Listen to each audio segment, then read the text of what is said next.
Hello, everybody, and welcome to our second day of these many tournament series here, Pokemon VGC Mid-Season Showdowns. I'm Matthias, also known as Matthias, and I'm joined here today by Daniil Betterstein McGee himself. That is, in fact, my name, ladies and gentlemen, and if you were able to join us yesterday, then you would have also joined me in witnessing some of the fantastic Pokemon battles that occurred. There were so many critical plays, critical moments, and it was basically the perfect situation to explain to people why I love Pokemon so much. If I ever need to express it or get somebody interested, I could just pull up yesterday's stream and show them how fantastic Pokemon really can be. But, you know, it's first time, once again, we're going to be able to see Regulation G. It's your first time going to get to see Regulation G in action. Here today at St. Clair College. You excited to see what the restricted Pokemon are going to be able to bring to the format? Yeah, I'm very excited to see what restricted Pokemon we're going to be seeing today. You know, always a new regulation brings in so much more experimentation, new metas, and always so much more fun stuff to see.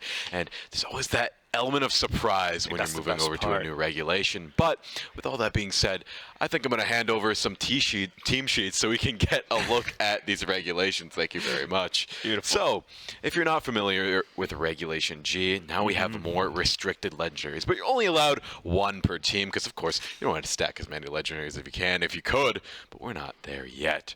But right now, our first matchup is going to be the Juniors division, and it's a very interesting one, isn't it?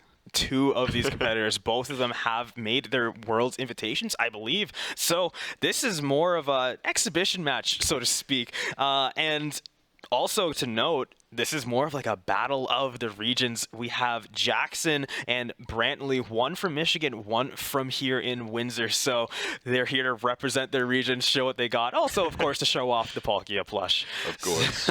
And Brantley here got his Worlds invite here by going to these tournaments here around the St. Clair area. Now Jackson has stepped up on his home turf. So now in the Battle of the Borders, it's going to be decided right here, right now, who is the most dominant in the Juniors division. So, do we want to get into these team sheets here, Daniil? Absolutely. In fact, I couldn't take my eyes away from them while you were talking there. I'm looking at Jackson's team sheet, and we're seeing a little bit more of a familiar team format that we saw in the last regulation. You're seeing your Tornadus, Amoonguss. Actually, no Incineroar, which is probably the most uncommon thing I'm seeing on this list, but instead you're getting your Fire Dark coverage from the Chi-Yu instead, which is not going to offer the same support moves that Incineroar does, but you kind of have a little bit of that coverage with the Amoonguss. You're just not going to get that fake out utility. Yeah, and a very interesting team from Brantley. We're seeing a Trick Room team actually with Calyrex Ice Rider as the restricted Pokemon there, but it's very slow Psychic Terrain. You know, they have some other stuff as well that could go Hisuian Lilligant with the Torkoal for the Solar Blade damage as well. A lot of different modes this team could run in. Yeah, it's like a weird mix of like Psychic Terrain, Sun, and you're also running with the Calyrex Trick Room. There's a lot of things you want to try to get set up, but that's the real drawing part of a team like this, where if you can get all of them, you win the game basically. But if you only get one or two, you're putting yourself in a very comfortable position, and your opponent's going to have to do some work to really overcome the overwhelming pressure that you're going to be able to put on the field, especially with a Pokemon that's as really potent as Calyrex Rider. What we saw yesterday basically is as soon as you get Trick Room up, you can kind of take over the game completely. Exactly. Glacial Lance is such a threatening move for so many Pokemon, even if they aren't weak to ice, which so many of them actually are. The damage it does is just ridiculous. And then, of course, getting a knockout gets you +1 to your attack.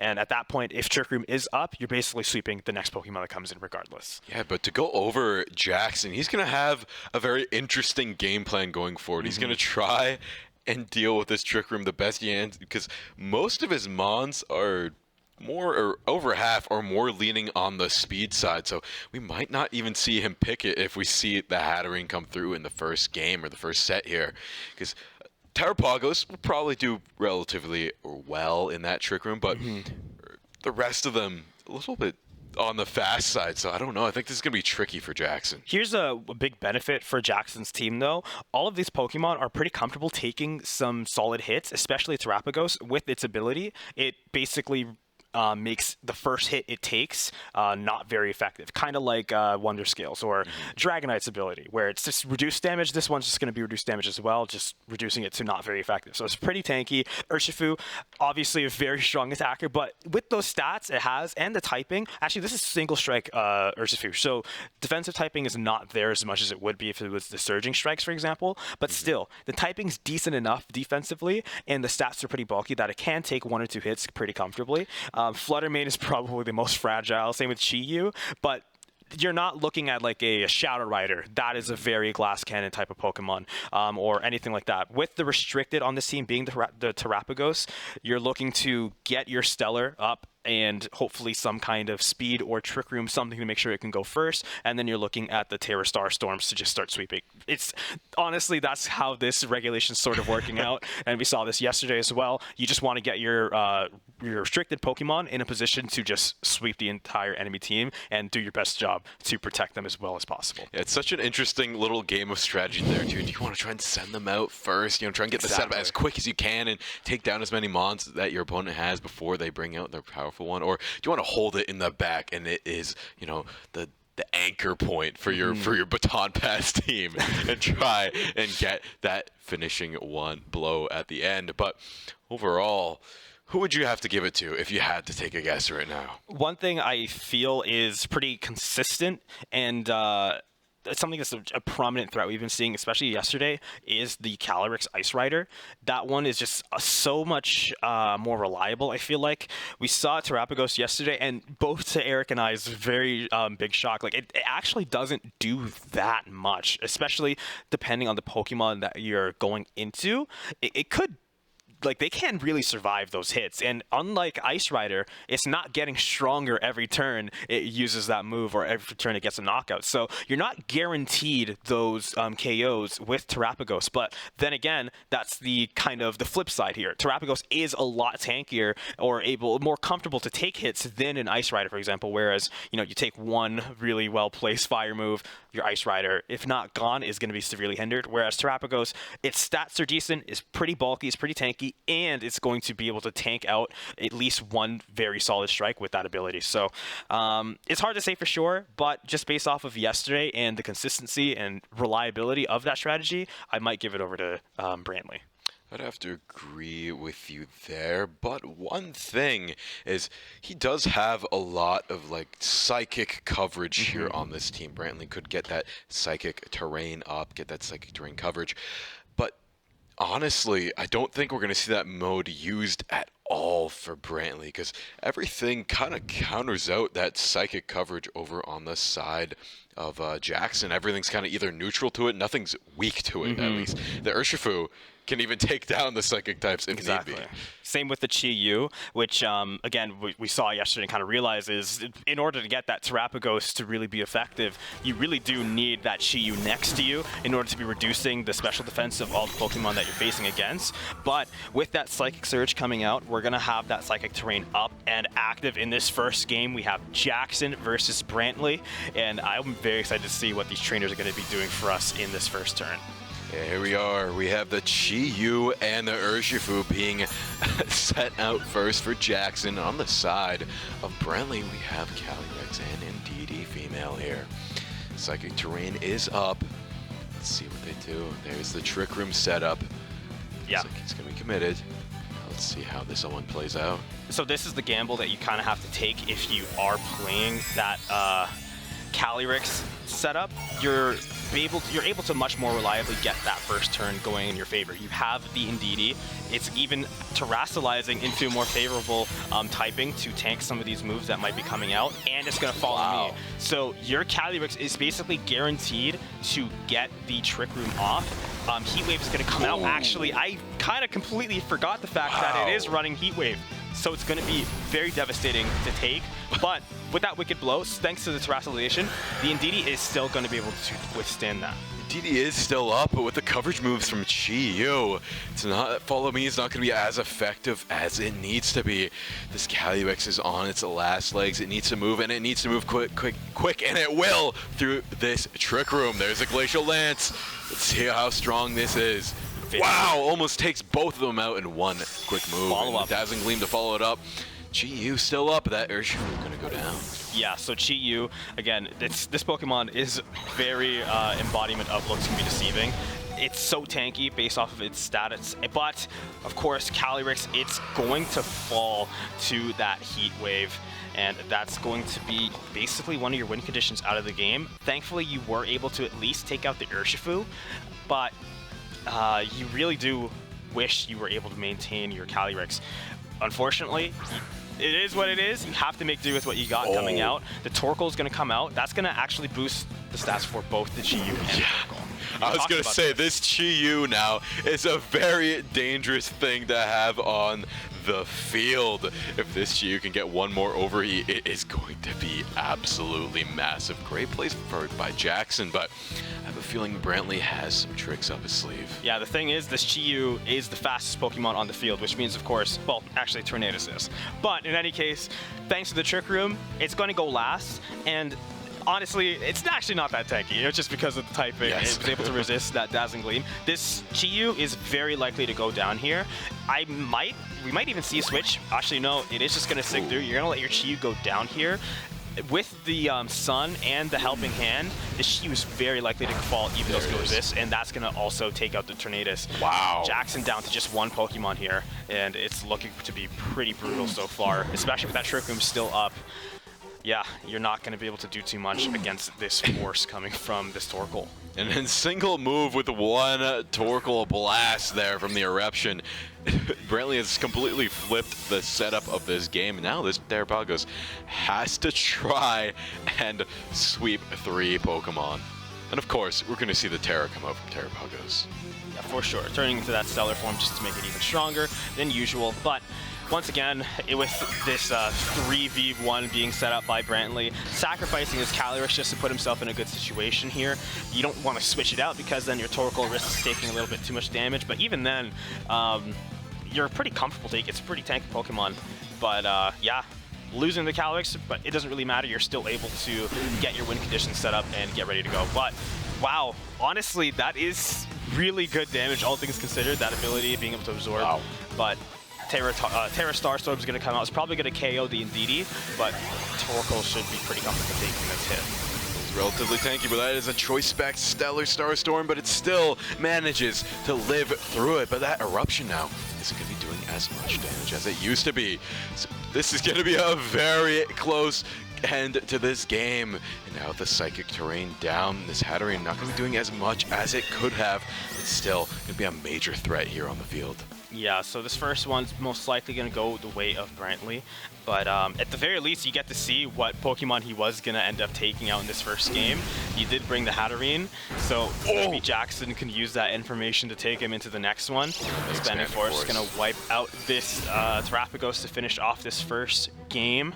And yeah, like I said, it's just so much more consistent and easier to work with when you have just one button you gotta press, one button you gotta press. Whereas with Jackson's side of the field, there's a couple things you gotta worry about. You gotta make sure that you have your Chi-Yu out, so then you're getting the maximum damage off of your Terra Starstorms, or you're making sure that you're getting your Urshifu in a good position where it's not gonna get KO'd instantly. There's so many things to worry about. Whereas here, all your Pokemon are comfortable to taking hits, and trust me, they're also very comfortable dealing them out. Exactly, and what an amazing first game in the set. I can't believe it was so back and forth there, but you could tell Brantley was sitting back very comfortable.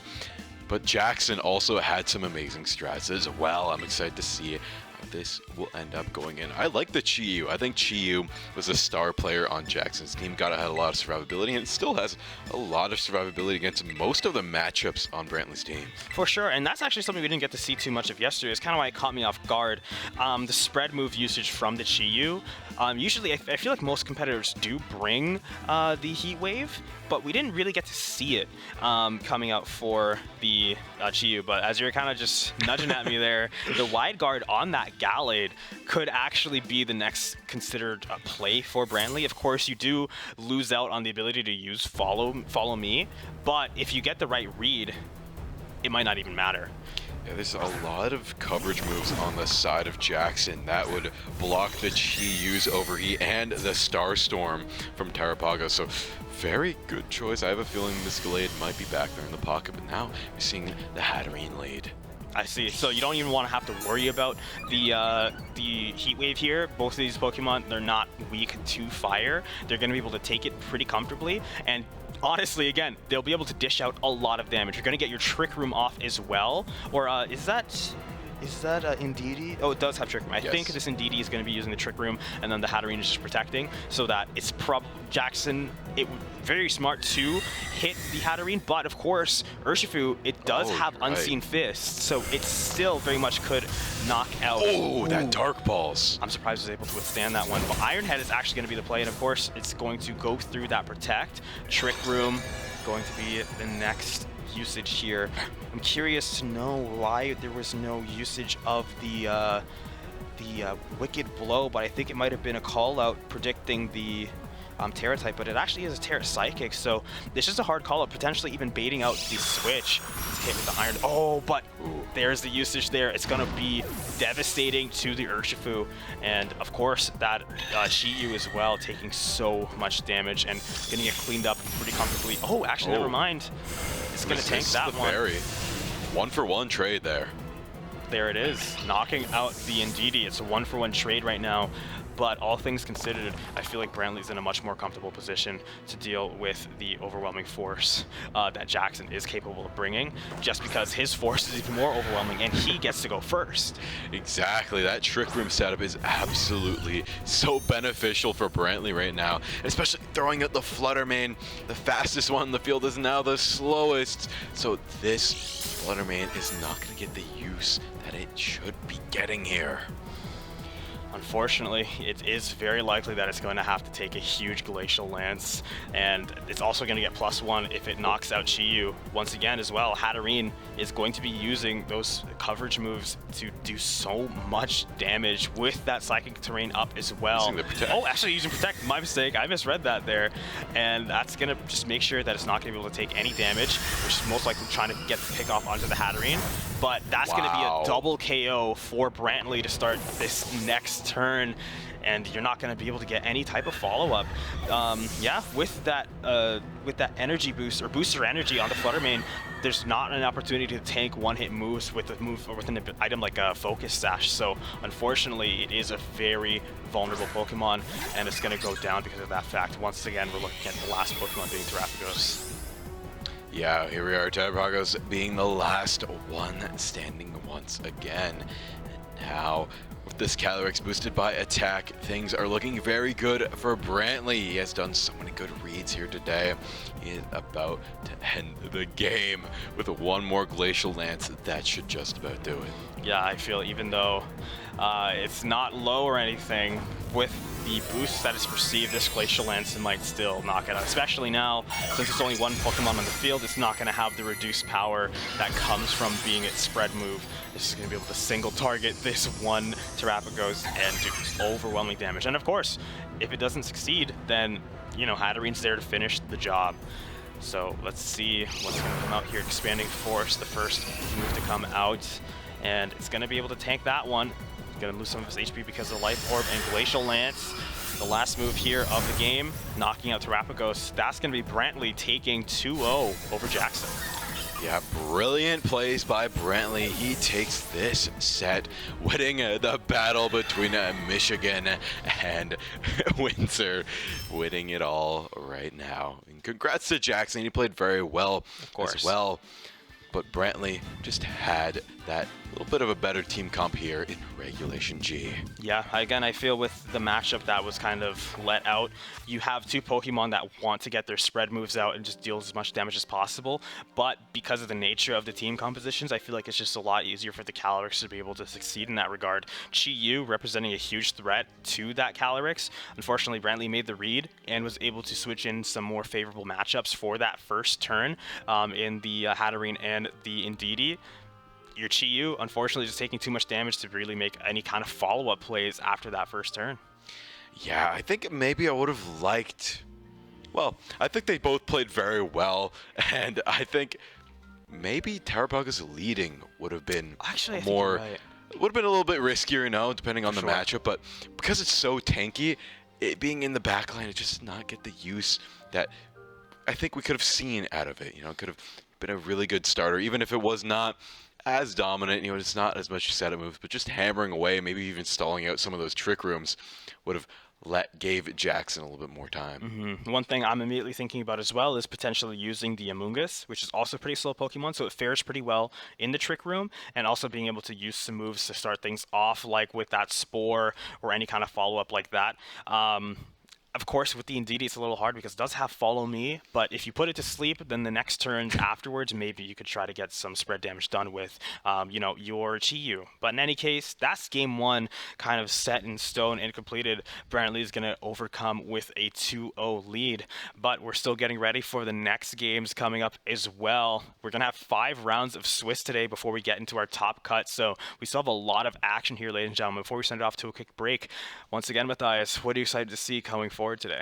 Oh, I'm just excited to see maybe a little bit more experimental comps. Maybe not Calyrex or Terrapagus or even Spectrier. Just something. Lugia. Huh? Let's see Lugia. Yeah, let's see Lugia. Let's see something weird out here. Maybe even a Groudon I'd be happy with. I know it's a very solid pick as well, but we haven't seen that one just yet. So I'm excited for all the surprises we have here in store today with so many players, so we're bound to see some interesting teams. With all that being said, we're about to throw it to a quick break, and we'll be right back with our next game.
Ladies and gentlemen, I hope you can feel my excitement radiating from my skin. Matthias and I just had a very interesting discussion about potential Pokemon we might see here today. And lo and behold, we're not just seeing one of that Pokemon, we're seeing two of that Pokemon. And one of them running the exact moveset we kind of theorized would be pretty strong. Naysayers may disagree, but those naysayers are proven wrong today because we're seeing two Koraidons. One of them leading with a Helping Hand, Protect, Flare Blizz, and Collision Course. But I'm getting ahead of myself, okay? Yep. Who are we going to be seeing competing right now? We're seeing Braden Robitaille and Eric Luong are facing off here in the Masters Division, yes. Here we are. So it's a very interesting, two very interesting teams. Braden going for a little bit more of a sweeper Koraidon, kind of the main attacking with the Swords Dance, Breaking Swipe, Protect, Drain Punch, a lot of interesting choices there. Ogerpon as well, Heart Flame Mask, trying to make use of that sun.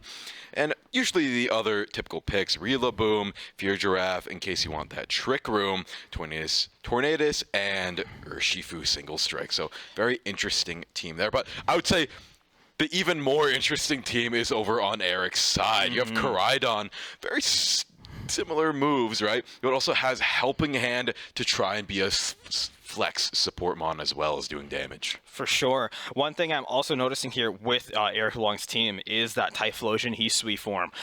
One thing that might have really hindered the lead with a Koraidon is that while it's bulky, it's not exactly comfortable taking some very strong potent threats like we saw in that last game. The Calyrex, it would be weak to ice and it would probably get knocked down in one, if not two hits if you're, just taking regular damage from those ice lances. But when you're leading with a very strong Pokemon next to you, even if you do see the exact lead that we saw in that last game with the Indeedee using the Follow Me, plus you have, Calyrex doing the Trick Room. But with this lead, even if that Follow Me comes out, you still have your spread move coming out from the Typhlosion with Eruption, and then you have some nice follow-up. If you want to go for the Helping Hand, that would definitely wipe out the Calyrex, or if you want to go for some other moves, maybe go for the Collision Course, which would definitely knock out an Ice Rider in one hit. Yeah, if it didn't, it would at least set up the other Pokemon to be able to take it down as well. For sure. But now, looking at these teams, not a Trick Room team on the side of Eric. He doesn't have anything that can really operate in there, so his main MO is going to be trying to take out this Fear Giraffe before it can set up that Trick Room. That's going to be very, very tough. And for sure, one other thing I'm noticing on the side of Eric's team, it's just the team is built around, after we've had some exposure now to some of the teams and threats, common problems that you're going to be facing in this regulation, we're seeing some of the common solutions being more established as well. On the side of Eric's team, you have a Whimsicott with Encore. It also has Sunny Day in case you lose that sun and you still really want it.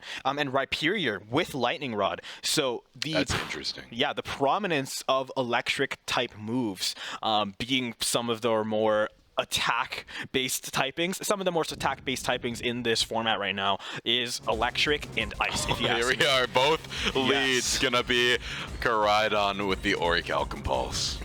Very interesting. I think the only Pokemon that might survive this lead is Koraidon. So it is fairly favorable. You also have the Ogerpon next to the Koraidon on the side of Braden, but when they're really getting down to brass tacks, also that Ogerpon is running the fire typing, so it should be able to make use of this fire like the sun, but the problem is all of these Pokemon resist fire damage. Exactly. An interesting choice to make here right now. Both Koraidons are being threatened by each other by the dragon coverage, so there's a lot of pressure to try and Terra to get that edge out on your opponent. So that's what we're seeing here in the first turn being committed by Braden. And they're both fire Terra types as well, so we might see a field full of fire type Pokemon. And we're gonna see the Spiky Shield come out from the Ogerpon just to catch any potential tech moves coming out. The Eruption is gonna get committed. It's going to get blocked, of course, by the Ogerpon, but it's still gonna hit the opposing Koraidon for pretty decent damage, all things considered. A Koraidon is no slouch in the special department field. It's a Collision Course.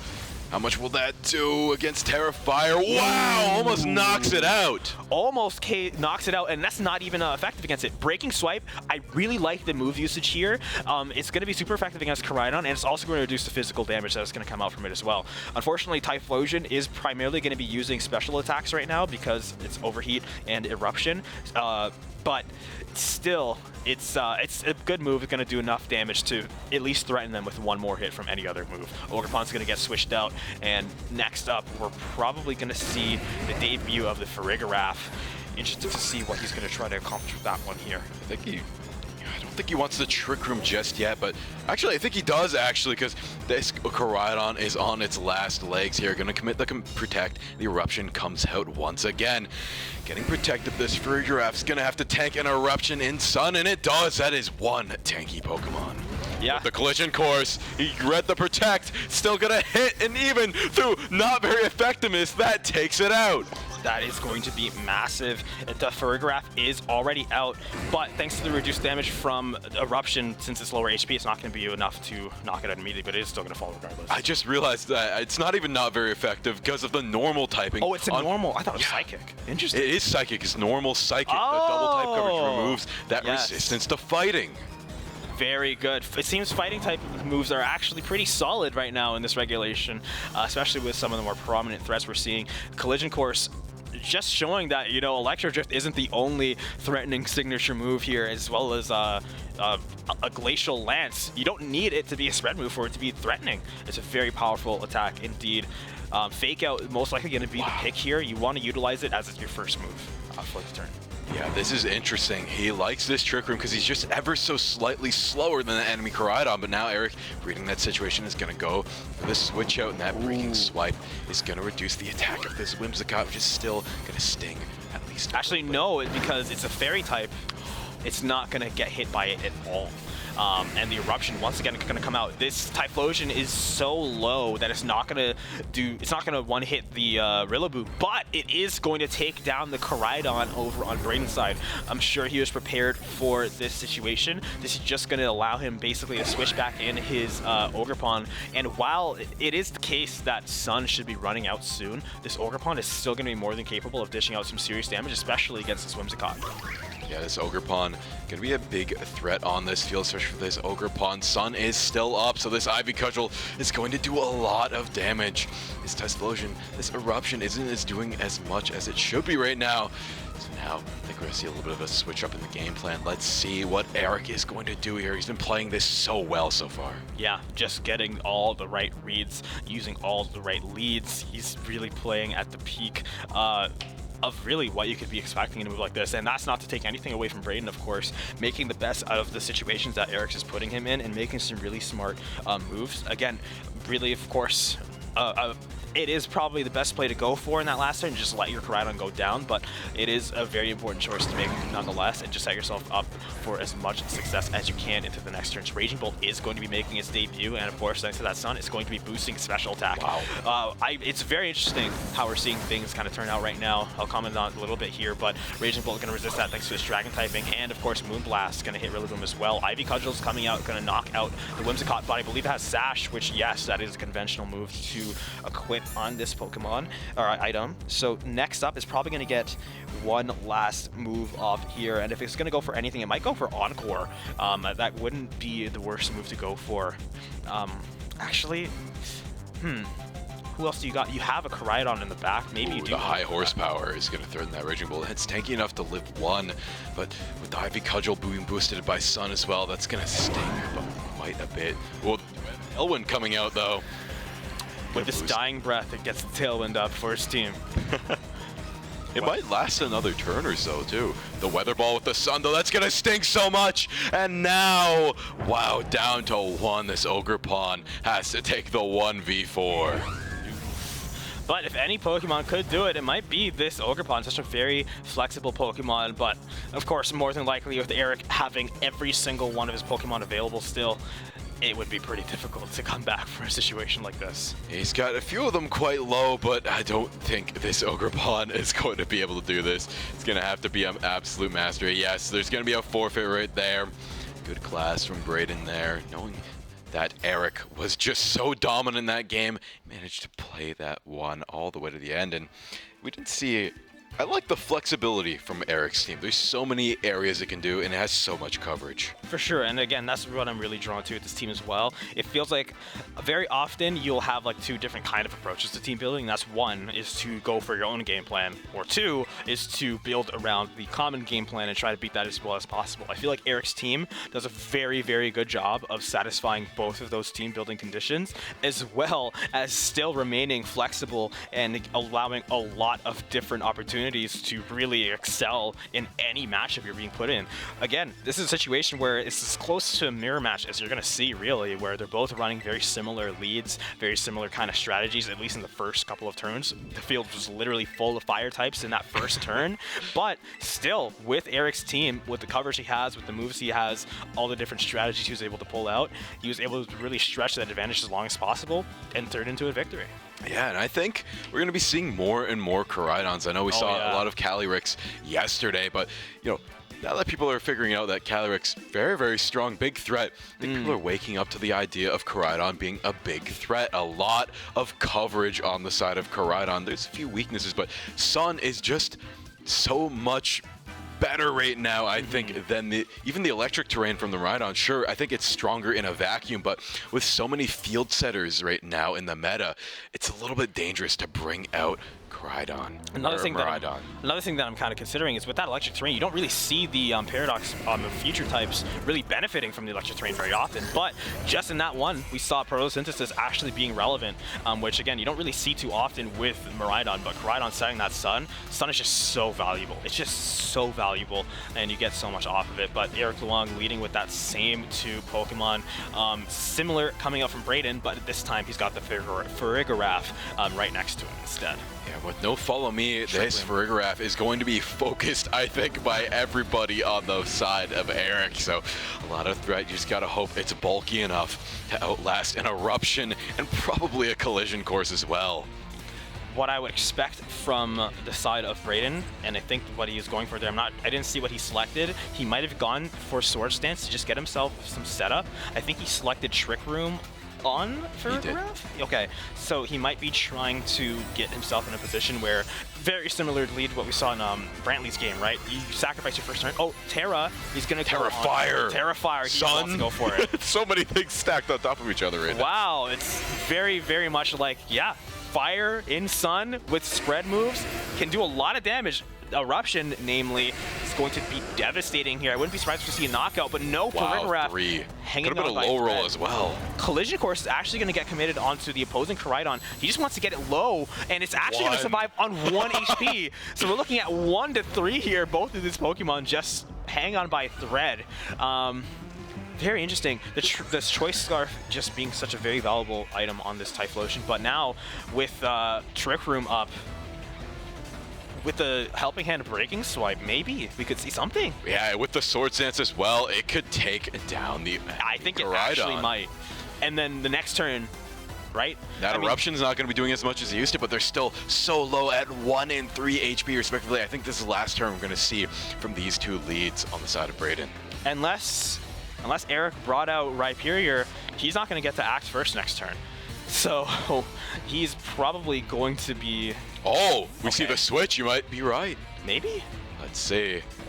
Whimsicott. So it does have that Focus Sash. Swipe. It has the Focus Sash. It's going to be immune to the Breaking Swipe. So even if it gets hit by something here. So yeah, it's just going to completely be fine this turn.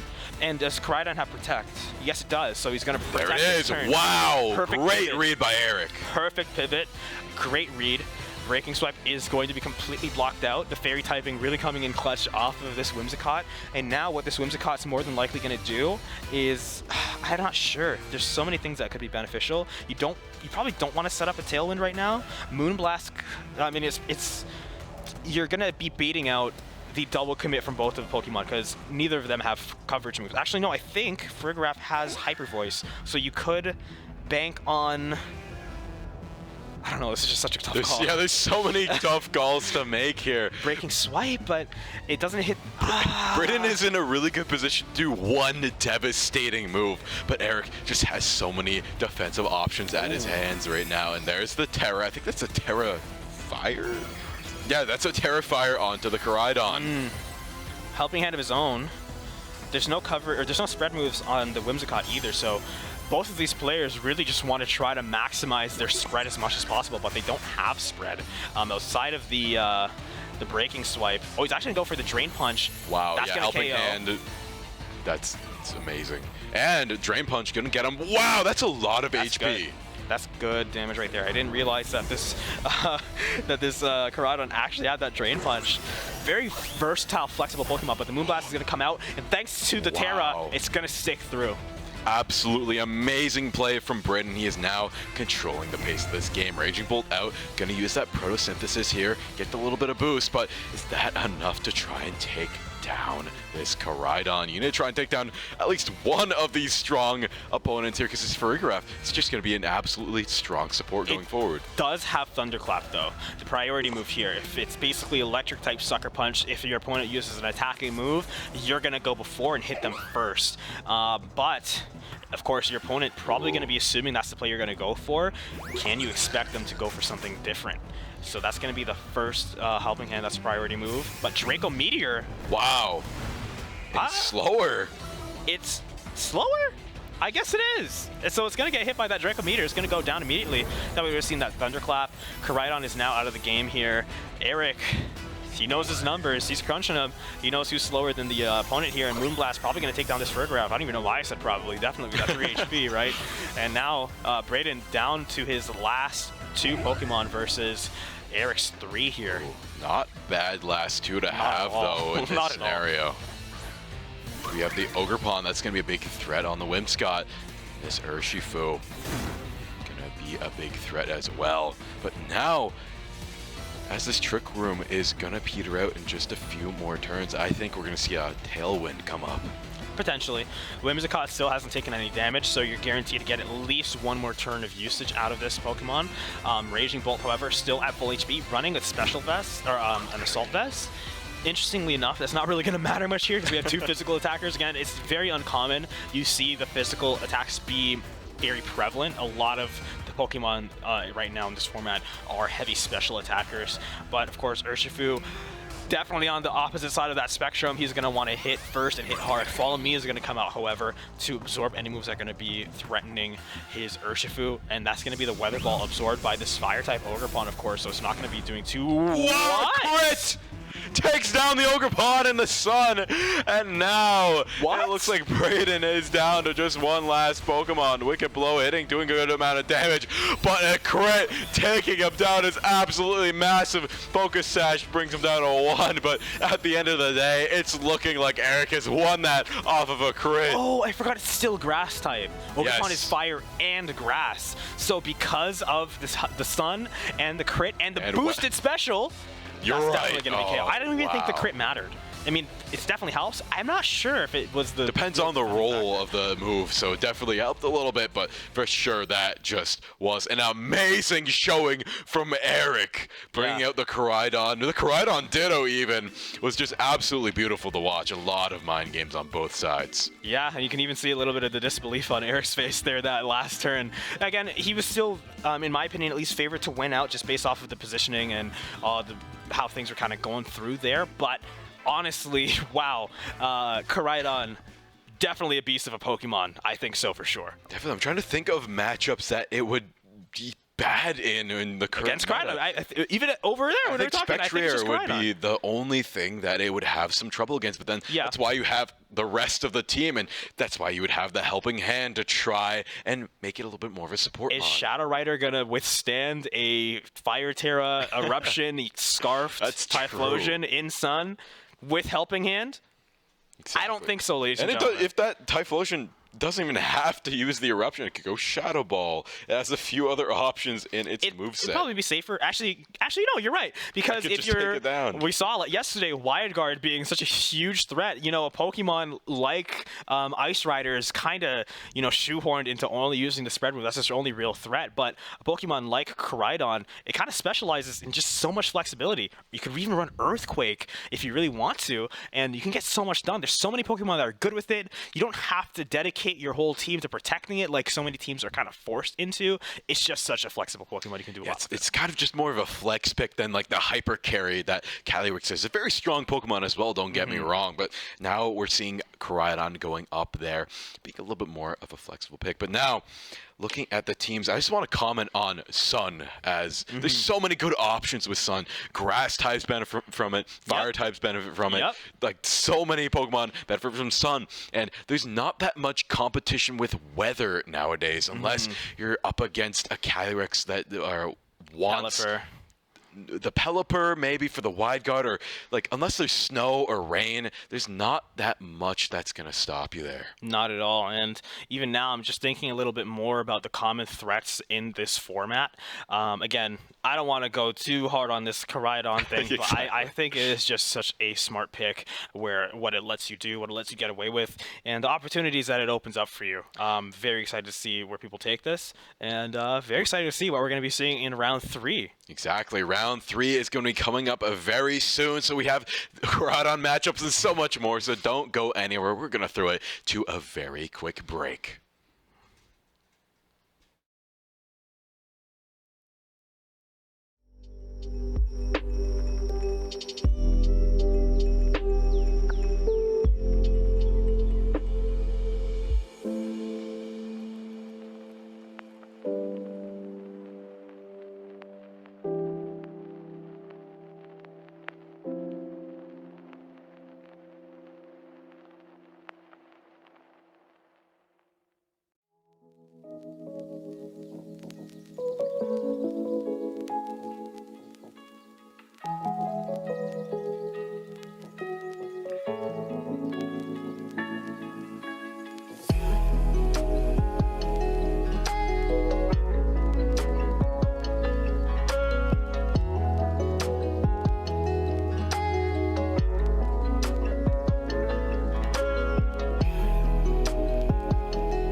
Hello everybody and welcome back. We're just about to start the next round, and now after a very spicy and sunny Koraidon matchup, we're going to be going into some different picks. Would you like to introduce our lineup for today? I mean, yeah, right now we have a little bit more standard what we've been seeing throughout yesterday and maybe across like other tournaments as well. We're seeing Miraidon alongside the Iron Hands. We have Rowan Hall returning from yesterday as well, so you're going to see his team coming back. Miraidon, Iron Hands, Farigarath, bringing the Whimsicott as well, Ursaluna, Blood Moon, and Volcarona.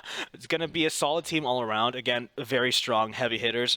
Often you're probably going to be trying to protect your Miraidon as best as possible. Iron Hands is a good secondary kind of sweeper as well. And of course, you're just going to do your best to make sure you can get as many of those very potent strikes off as much as possible and try to find those super effectives. But of course, we have our second player as well. We have John Ulysses here running the Calyrex Shadow Rider. A little bit different from what we've been seeing, you know. Shadow Rider, another strong pick though. And then we have the Indeedee, we have the Torkoal, we have the Gallade, and we have the Ursaluna Hisui, but the interesting final Pokemon on the side of Jean Ulysses is going to be Clefairy.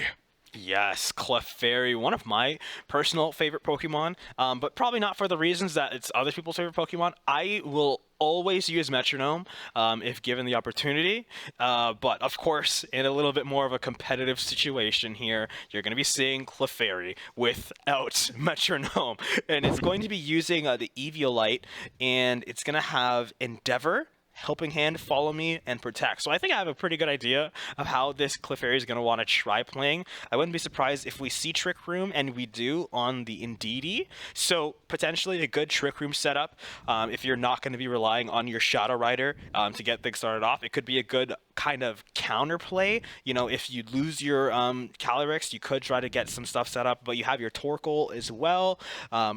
Ursaluna, Hisui? Yep. Would that wouldn't be Blood Moon then, or is that? That is not Blood Moon. A little bit of a different setup there, but another strong pick nonetheless. It looks like it's going for a Fire Orb Facade, but let's get right into this. They're both leading with their restricted bonds. Yes, Calyrex versus Miraidon. I would be surprised if we see this lead against other opponents as well here today. Other people, very popular Pokemon that people are running. But with that Psychic Surge coming into play, we're going to see that Psychic Seed get utilized as well. So that's going to be a boost to the special defense, allow the tank a little bit more. Probably going to be able to use that Follow Me a little bit more effectively, allow Calyrex to maybe even get a nasty plot off, because if Volcarona does not have any spread moves. Neither does, well, Miraidon has the Discharge. I believe that is a spread move, so that could threaten the Calyrex a bit. But overall, if you're going to get that Follow Me off, your Calyrex is most likely going to be able to get the Nasty Plot pretty comfortably, if it is running Nasty Plot, which it is. Yes. And correct me if I'm wrong, but did this Indeedee not override the electric terrain from the Miraidon? Oh, it does! I did not even consider that. Yes, one of the elements that makes Miraidon so strong is you honestly don't really see much terrain play. You might see it with Rillaboom, you might see it with this Indeedee, but overall, if you play your Miraidon, you'll get your electric terrain and it'll last for quite a while, but not the case right now. We're going to be seeing Miraidon get the Terastallization into the electric. You want to get as much damage off as possible. It might even just be using the Electro Drift straight into the Indeedee to try to do as much damage as possible. You don't want to end up in a situation where it's going to be doing it no matter what now. Exactly. So whatever's happening, you're either using the Discharge or Electro Drift, and that's going to be the Electro Drift coming out into the Indeedee and trying to get as much damage as possible. No electric terrain, so it's going to be slightly less damage, which still hurt quite a bit. Yes, I honestly believe Psychic Seed is what's keeping this Indeedee alive here. Psychic is going to come out in response onto the Miraidon, and that's going to bake it down to basically nothing. Life Orb, of course, playing a factor here, but all the while, you're getting some setup onto your Volcarona as well. Yeah, that Volcarona getting off the Quiver Dance is going to be absolutely massive going forward. Sure, it doesn't have an absolutely brutal matchup right now, but actually, it doesn't have any bug moves on itself right now, so it can't really take down that Calyrex. Or wait, it's not getting all confused right now, but it's all good. This is just moving so quick. Yeah. Adjusting to new teams. Oh, if you think you're slipping up now, you should have seen how many times I slipped up yesterday. Yeah, everything's moving so fast. That's the nature of the VGC format. But with these critics kind of coming out, you got to figure out exactly what your opponent's going to be trying to think about here. You could even see a switch in for any of these trainers, and it wouldn't even be a bad idea, which, yeah, we're going to see them Miraidon. It is such a fast Pokemon that you don't even need to worry about having any kind of setup. As long as it comes back in, it's going to at least get one more attack off. Calyrex is going to protect itself, trying to call out anything that the Miraidon might have been trying to do. Volcarona, however, is going to get that Flamethrower to knock out the Indeedee, and that's another turn where Calyrex isn't hitting. Any turn where Calyrex isn't hitting is a success in your book. Exactly. Getting the switch out is massive, denying the ability boost on the side of John Ulysses. It's a big play from Rowan, and now the Clefairy is out here, going to be the supporting one for Calyrex this time. Yes, it's Clefairy. I was like, why would he be running Eviolite on Clefairy? It's Clefable. That's the evolution, the evolved form. Clefairy is the pre-evolved form, so that Eviolite is actually going to be relevant, and it's still going to be a pretty tanky Pokemon, all things considered. It does have those Helping Hand Endeavor as well. Since it is pre-evolved, its HP pool will be a lot lower than most others, so it will do significant damage to anything that it gets it off on. But with that Fairy type coming out. Yeah, this is very interesting here. Volcarona getting the double Quiver Dance is going to be a big threat going forward. The switch into the Furograph, it was for the Foul Play that's on it. If you're not familiar with Foul Play, it does more damage the more powerful your opponent is, the more boosts it has. So, crit takes down the Volcarona through 2 Quiver Dances. Wait, so what? It was Psychic from Calyrex. Oh, okay, yeah. So I was trying to look up Psychic Terrain, and in the meantime, I look back up, and I see that Volcarona is completely wiped out by, especially, like you said, through the Quiver Dances. That's going to be huge. Endeavor trying to reduce the HP of the Furograph, and it succeeds. It's better than no damage. You're getting decent damage there, and just looking at Rowan's reaction there, might not have been expecting that because of that crit, right? It ignores all stat boosts, or at least defensive stats. I believe, defensive stat boosts. So it's going to go right through those boosts and knock out the Volcarona. At the very least now, you're going to have your electric terrain to work with, and I don't believe this Clefairy, it is running Follow Me actually, so you're not going to be able to get that electric drift onto the Calyrex unless I can guarantee you Furograph is not going to be moving before your Miraidon, so you can't even bank on knocking out the Clefairy with your Furograph. But even so, if you could, you probably wouldn't be able to. He's going to switch in his Miraidon from, he's going to switch in his Iron Hands off of his Miraidon, which makes sense. He wanted to get the Electric Train up, so he's going to get the boost from its ability, and it's going to give him another couple turns to make sure he can use that Miraidon as effectively as possible to knock out this Calyrex if it ever comes down to it. Yes, Iron Hands is on the loose now. This thing's going to be pretty fast, but will it be fast enough to try and take down this Calyrex? There's a lot of good positioning on Jean Ulysses, and Good reaction by Rowan trying to stall it. He knows his opponent's going to use these protects, and now he's going to be set up for the next turn. So with the Protect coming out, we're going to see the Trick Room usage. That's going to cause Clefairy, I believe, to be the fastest Pokemon on the field. Yes. Even though Farigiraf, notoriously slow Pokemon. Actually, no, because this is a level 61 Clefairy on this list here. So it could actually have its speed boosted up when it gets to level 100. They're going to get cut back down to 50 either way. So I believe it's going to be slower. I'm not exactly sure. I think Farigiraf might be slower. Now, interesting plays for this Farigiraf. It doesn't really have anything that's effective at all right now. On the side of this Iron Hands, nothing too great either. He's in a very difficult position right now. He just kind of has to brute force take down this Calyrex. Which means he's going to be brute force taking down this Clefairy instead, which is going to afford Calyrex at least one more turn to set up or do anything he wants to do. Thanks to the EV Light, it's going to be able to withstand that Wild Charge. It's going to take a little bit of damage, but it's going to, once again, it's going to buy a turn for the Nasty Plot to come out. Trick Room is up, so I don't know if he wanted to go for a Nasty Plot because he wouldn't be guaranteed to get the Astral Barrage Retaliation. He's just going to go for the second Psychic here. And that's going to knock it out. I keep forgetting it has Grim Neigh, so it's boosted by about 2 or 3 at this point. Definitely now, doesn't matter how much defense or resistance you have. Now I think this is a 3 or 4 boost Calyrex with Life Orb too. This is going to be very hard hitting. It's going to be a double boost so far. Now he has the Gallade as his last supporting Mon on Jean-Ulysses. This is getting relatively close here, but it's still going to be very much in Jean-Ulysses' favor. Yeah, there it is. There's the FF from Rowan Hall, I believe.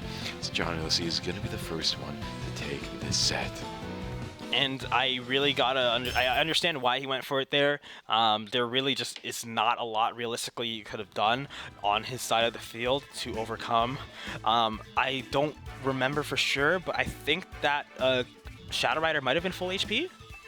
I think it was just about not full HP, but it was very high up there. So realistic, like it is a pretty fragile Pokemon, but I don't think you'd be able to knock it out with the Discharge, especially with Trick Room up.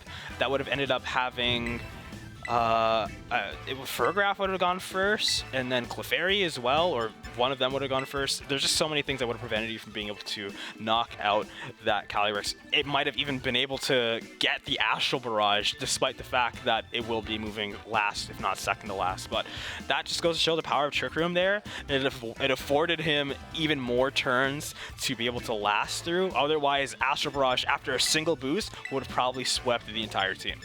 And once again, this is something I've seen for some teams time after time.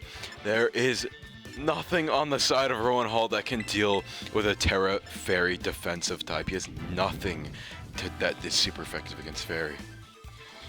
If we take a look at this, there's not Poison, there's not Steel, so those Fairy types are going to just be very, very bulky. At the very least, I believe Blood Moon would still be doing decent damage if he decides to use that. It might not be super effective, but again, you don't need to be super effective against Calyrex to take it out. It's very fragile. So Blood Moon would still be pretty solid around that. Whimsicott, you could even try calling out a Nasty Plot and just send it into Encore, and then boom, you have your Sweeper stuck continually boosting itself. Not a lot you could do there. Volcarona honestly was the best bet there. It's just very unfortunate it got hit by that crit. I feel like if it didn't, it probably would have still had a couple of turns left in it to really get things done. But here we are going to see that Ursaluna coming out, and it's Ursaluna Hisui on the side of John. So I'm actually interested to see that. I believe this might be a little bit more of a defensive tech than the Ursaluna Blood Moon. Actually, no. Is it?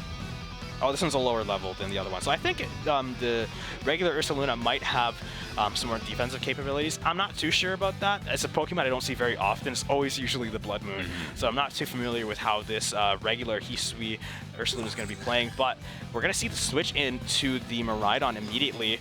And Volcarona, I believe, is going for another Quiver Dance. Yeah, they're going to get the switch out right away here. And now it's going to be into the Miraidon, and that is an amazing play. You want to guarantee yourself that Electric Terrain. Last time, Indeedee just overwrote that every single time. It's a Follow Me. don't think all too much is going to happen to it because I have a feeling that Volcarona is going to want to Quiver Dance. There it is. But what did this Ursaluna do? It's probably going to Swords Dance if you're going to do Follow Me, just buy itself some time. And then probably going to... Headlong Rush Oh, Headlong on the Volcarona. Takes it out a crit. Once again, the Volcarona falls. Oh, boy. At the very least, I think that might have gone down regardless. Headlong Rush is a ground-type move. It's going to be super effective against Volcarona regardless. And while Quiver Dance boosts your special defense, this is a physical-type move. So the crit hurts, but... in this case, I don't think it was the reason it went down, whereas last time I think it might have been. Guts is going to be pretty valuable here on this Ursaluna as well, boosting its attack by 50%. I don't know if it was in play in that first turn, but it's definitely going to be now at the very least. And now Iron Hand's coming out to get the boost from the Electric Terrain, and we're going to see if it's going to be able to find any value here. It has Fake Out available, but with Follow Me, you're not even going to be guaranteed to get it off on the Pokemon that you want to get it off on, although baiting out the Follow Me could be valuable to prevent the Trick Room from coming out, which is basically what's keeping your Miraidon from being valuable here. So any turn that you can guarantee you're not going to worry about Trick Room is a turn well spent.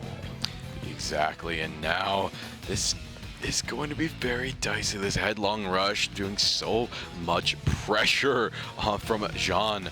There's so many electric types on the field of Rowanall. It's going to do so much, especially with the Guts. No Swords Dance committed just yet, but we might see that come through. We're going to see the Protect. That makes sense. It's a very smart move. Just wants to see what it's going to try to go for here, and that's going to call out the Fake Out. You're not even going to have to worry about anything in that regard either then. Ooh, the Draco Meteor going on the Gallade is going to do a lot and takes it out. Not surprising, not a very bulky Pokemon, and it's a very strong attacker over on the Miraidon. That's one less Pokemon it has to worry about, but that is going to reduce the special attack by 2, basically forcing out the switch now for the Miraidon. He's going to have to pivot into this Farigiraf as he has nothing else here, and I don't think you want to have your Miraidon sitting out here without any real ability to get anything done. Yeah, no electric terrain. This Miraidon is kind of a sitting duck right now. Terra Water, Iron Hand's gonna try and just take out this Ursaluna in one clean swing. Let's see, the Terra Water is going to be, it's gonna hit hard, but will it hit hard enough to take down this Ursaluna? Farigiraf making its debut here, and is it holding a seed or is it using... It is using the Electric Seed, so with that Psychic Terrain up, it's not going to get much value. We're going to see the Torkoal switch out. It's going to put on the Sun as well. Did Indeedee get to use Trick Room or no? I don't. Or is it, we're still waiting? I think I was reading the team sheet says. Yeah, same. I'm constantly just reading the team sheets right now to try to figure out any solutions. But this is Terra Water. I was seeing if he had Terra Water Chobless. He does not. He's a physical attacker, so he's still going to have a lot of pressure here with this Drain Punch. It's not going to take out this Torkoal. No, not even close here. But yeah, if you're switching your Torkoal, you're probably trying to set up some kind of Trick Room play, which you're going to be able to get now. And while, of course, oh, actually, that Drain Punch, while it didn't knock down the Torkoal, this is going to be pretty significant when it comes to the Eruption calculations. Eruption went from basically threatening both of his Pokemon to... Like we're in territory when it comes to this Eruption. Even with the Sun up, and now with this Iron Hands being Water type, not a lot to worry about. Yeah, he's in a very good defensive spot here on the side of Ronal. Xiaonu sees, though, I'm sure he has something up his sleeve, setting up that Sun. Maybe we'll see another quick swap. I don't know what he has up his sleeve, but it's certainly something very interesting. Now, as we're waiting in suspense for this match, let's see how this one plays out. Ooh, Terrassalization from Jean. Let's see. Yeah, oh, on the Torkoal, you need to try and keep him up. Fire Terra trying to make up for that lost health. And we're now, yeah, that might even be the exact difference here. I'm not too sure with Heat Wave. It's gonna go for the Heat Wave instead. That might be more damage, and it's gonna be still really solid. Oh, the burn! Oh, it's not a physical attack. It's not gonna matter too much, but you'll take anything you can get, right? Remember that Farigiraf survived on 3 HP last turn, so or in the last game. So any damage is damage here, and this Iron Hands are gonna be doing a really good job of healing himself up. But Foul Play onto the Indeedee, again, not gonna be doing too much damage in this circumstance, but the Psychic coming up, this should be pretty decent, especially with that Psychic Terrain up. And again, that's just chip damage, basically nullifying the heal that it got from Drain Punch this turn. Exactly, nullifying it now. And this is just a war of attrition at this point. Chip damage back and forth, seeing who will fall first. Now this Ursaluna in the back pocket. Not going to be doing all too much until he can be able to clear. I'm also just realizing that means John didn't take his restricted. Oh, you're right. He didn't take his restricted Mon. But still, he's doing good work here, taking down the Farigiraf.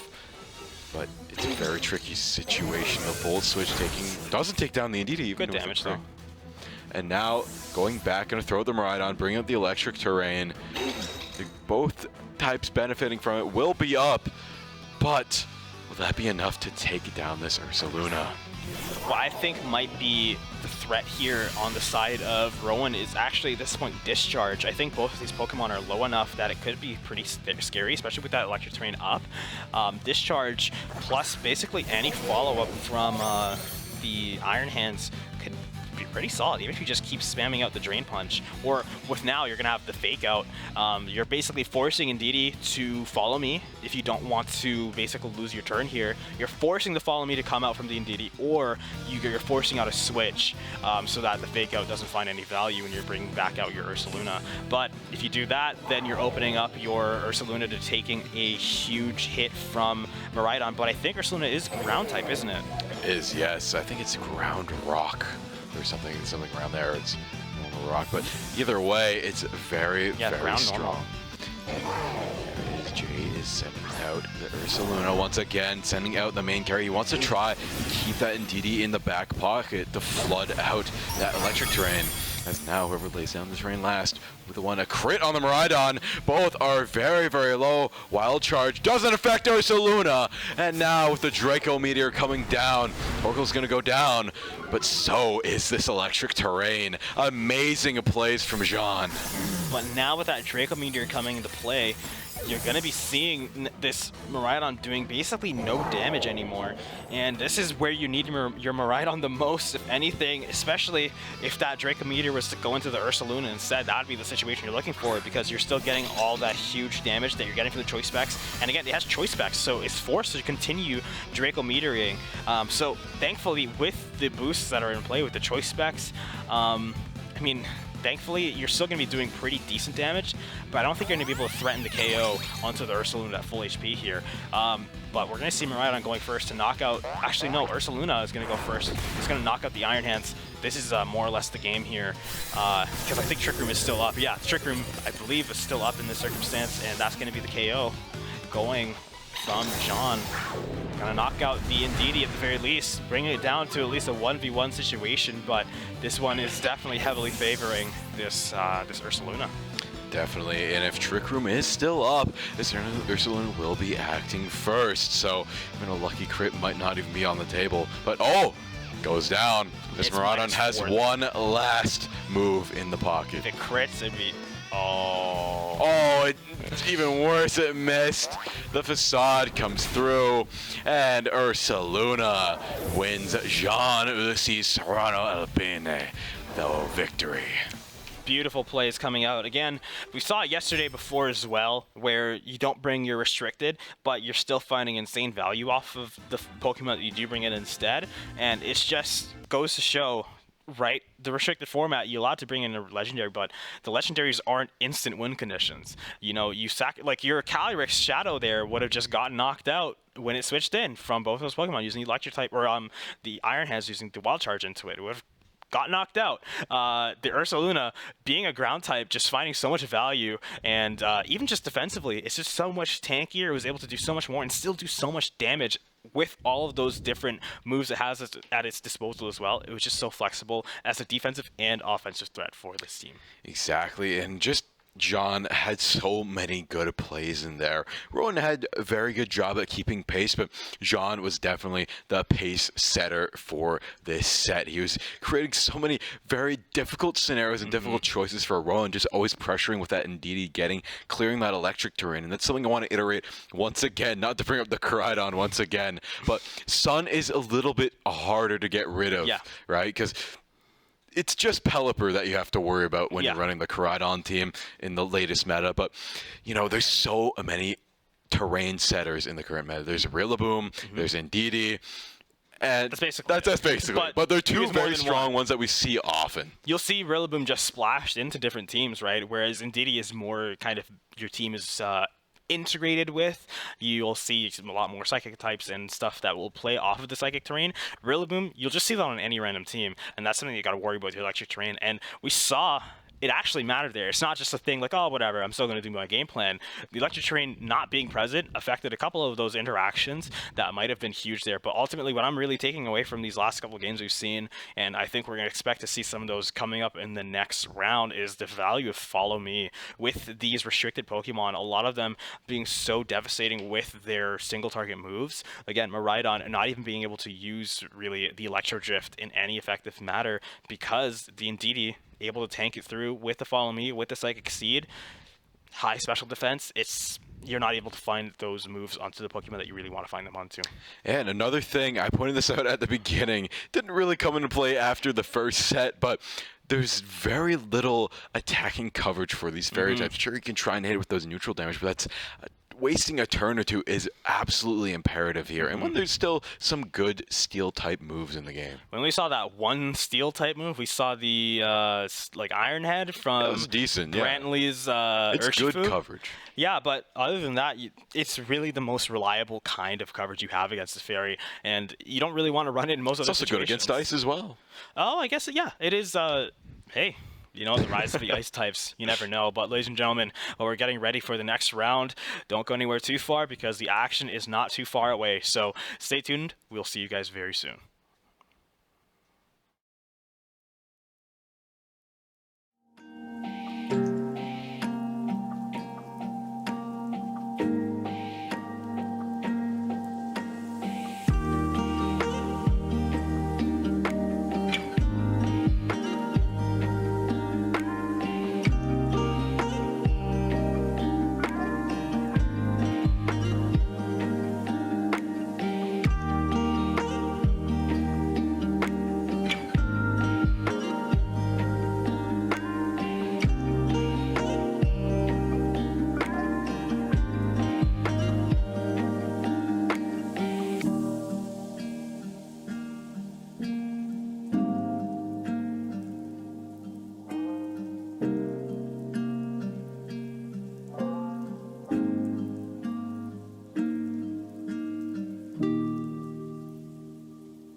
Hello, everybody, and welcome back. We're just about to get into the next round. We've already seen a variety of interesting teams, but now as we're getting closer and closer, further and further into these Swiss rounds, we're going up against another pair of similar teams. There's a meta that is evolving here, and it seems like it's going to be revolving around Calyrex Ice. For sure. Again, yeah, two Calyrex Ices as the restricted months for both of these competitors today.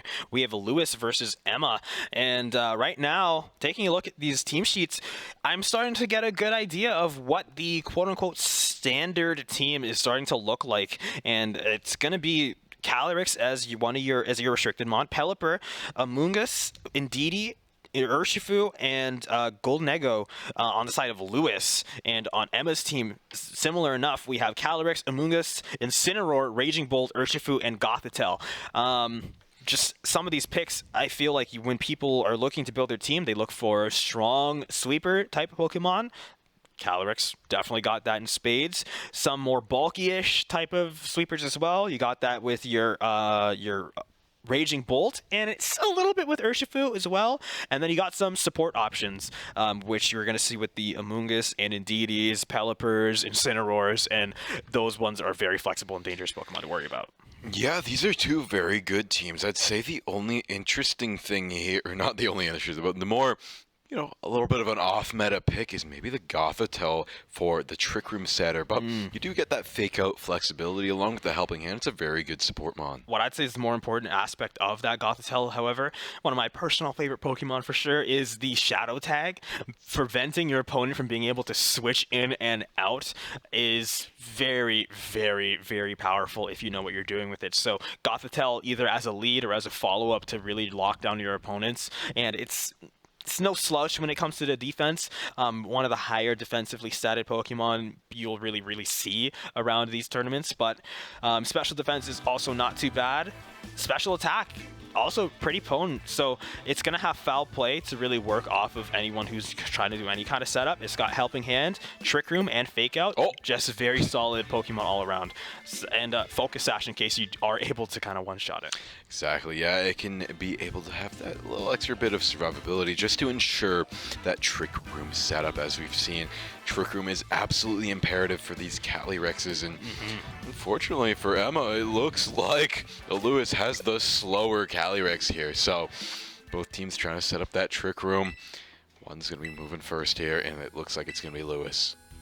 Yeah, so trying to figure out exactly what approaches that these players are going to try having here. Pelipper, I feel like, is mostly just for the wide guard. I don't think we're going to see too many trying to kind of like rain plays, especially with the fact that Calyrex is kind of your main sweeper. I feel like Weather Ball, one thing that's very surprising we saw yesterday is that Weather Ball is very potent actually with Pelipper.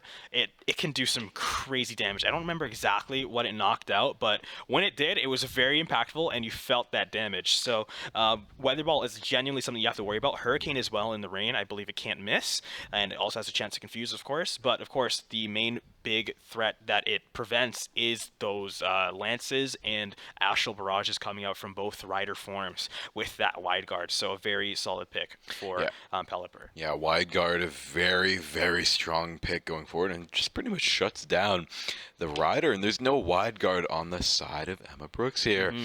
And now I'm thinking just on team sheets alone, might have to give it over to Lewis right now. They just have a little bit more better defensive coverage right now, especially with that wide guard, especially with the Pelipper.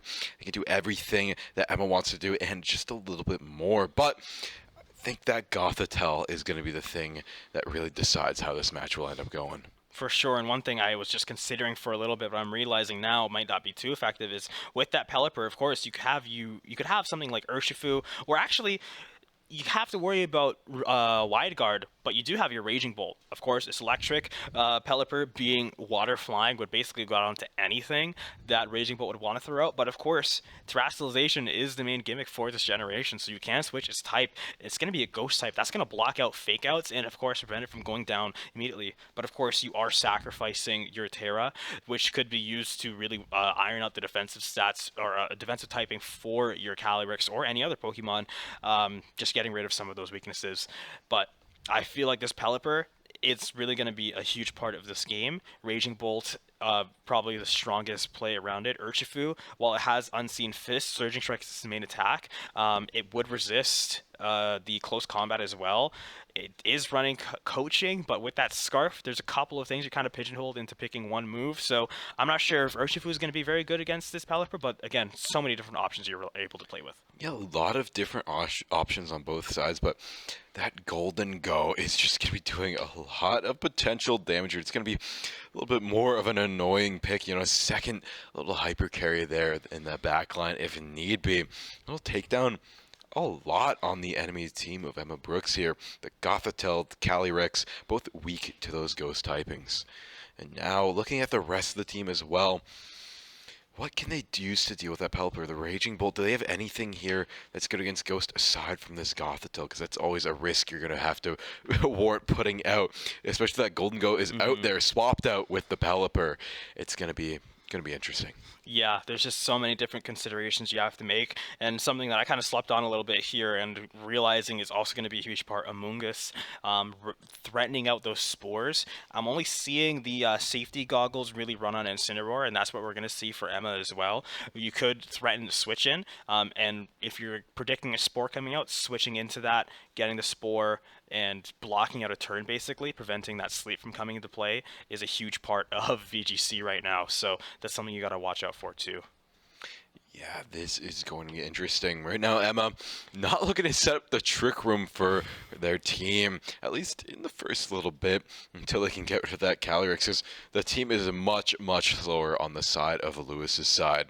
But he can still operate outside of Trick Room. He has those hyper-speedy Pokemon, that being the Golden Go, the Pelipper, still operating very well outside of Trick Room. So very interesting picks on both sides. Very versatile teams overall. And now I'm seeing which Calyrex. I'm just comparing the stats right now. I'm like, who would win if they just traded hits at this point? Just reckless abandon. And I think Emma has a slightly tankier Calyrex here. It's a little hard to say for sure, again, because of the levels difference. So they are going to be cut to 50, and I don't know what the intervals are between these Pokemon, but we're going to have to figure out exactly who's going to be stronger when they get the opportunity to battle it out. Obviously, you saw a little bit of technical issues, so we're going to send it to a quick break while we're figuring that all out. But we're going to be back with the action very soon, so don't go anywhere. We'll be right back.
And here we are in the next round, Emma v.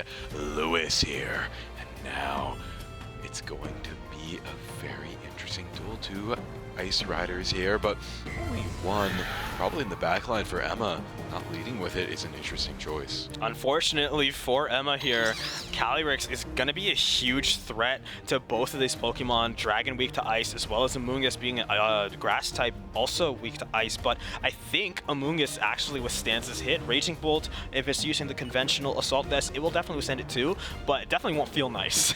Definitely will not be the best scenario to be in, but now there's the Terra from Lewis. He's gonna Terra the Indeedee, try and give it a little bit more survivability with that Terra Fairy, trying to outlast any dragon moves coming out from Emma. Oh, and I think it's using the goggles. Yes, Indeedee is running the safety goggles. So any spores that would be trying to come out here would just go to it instead.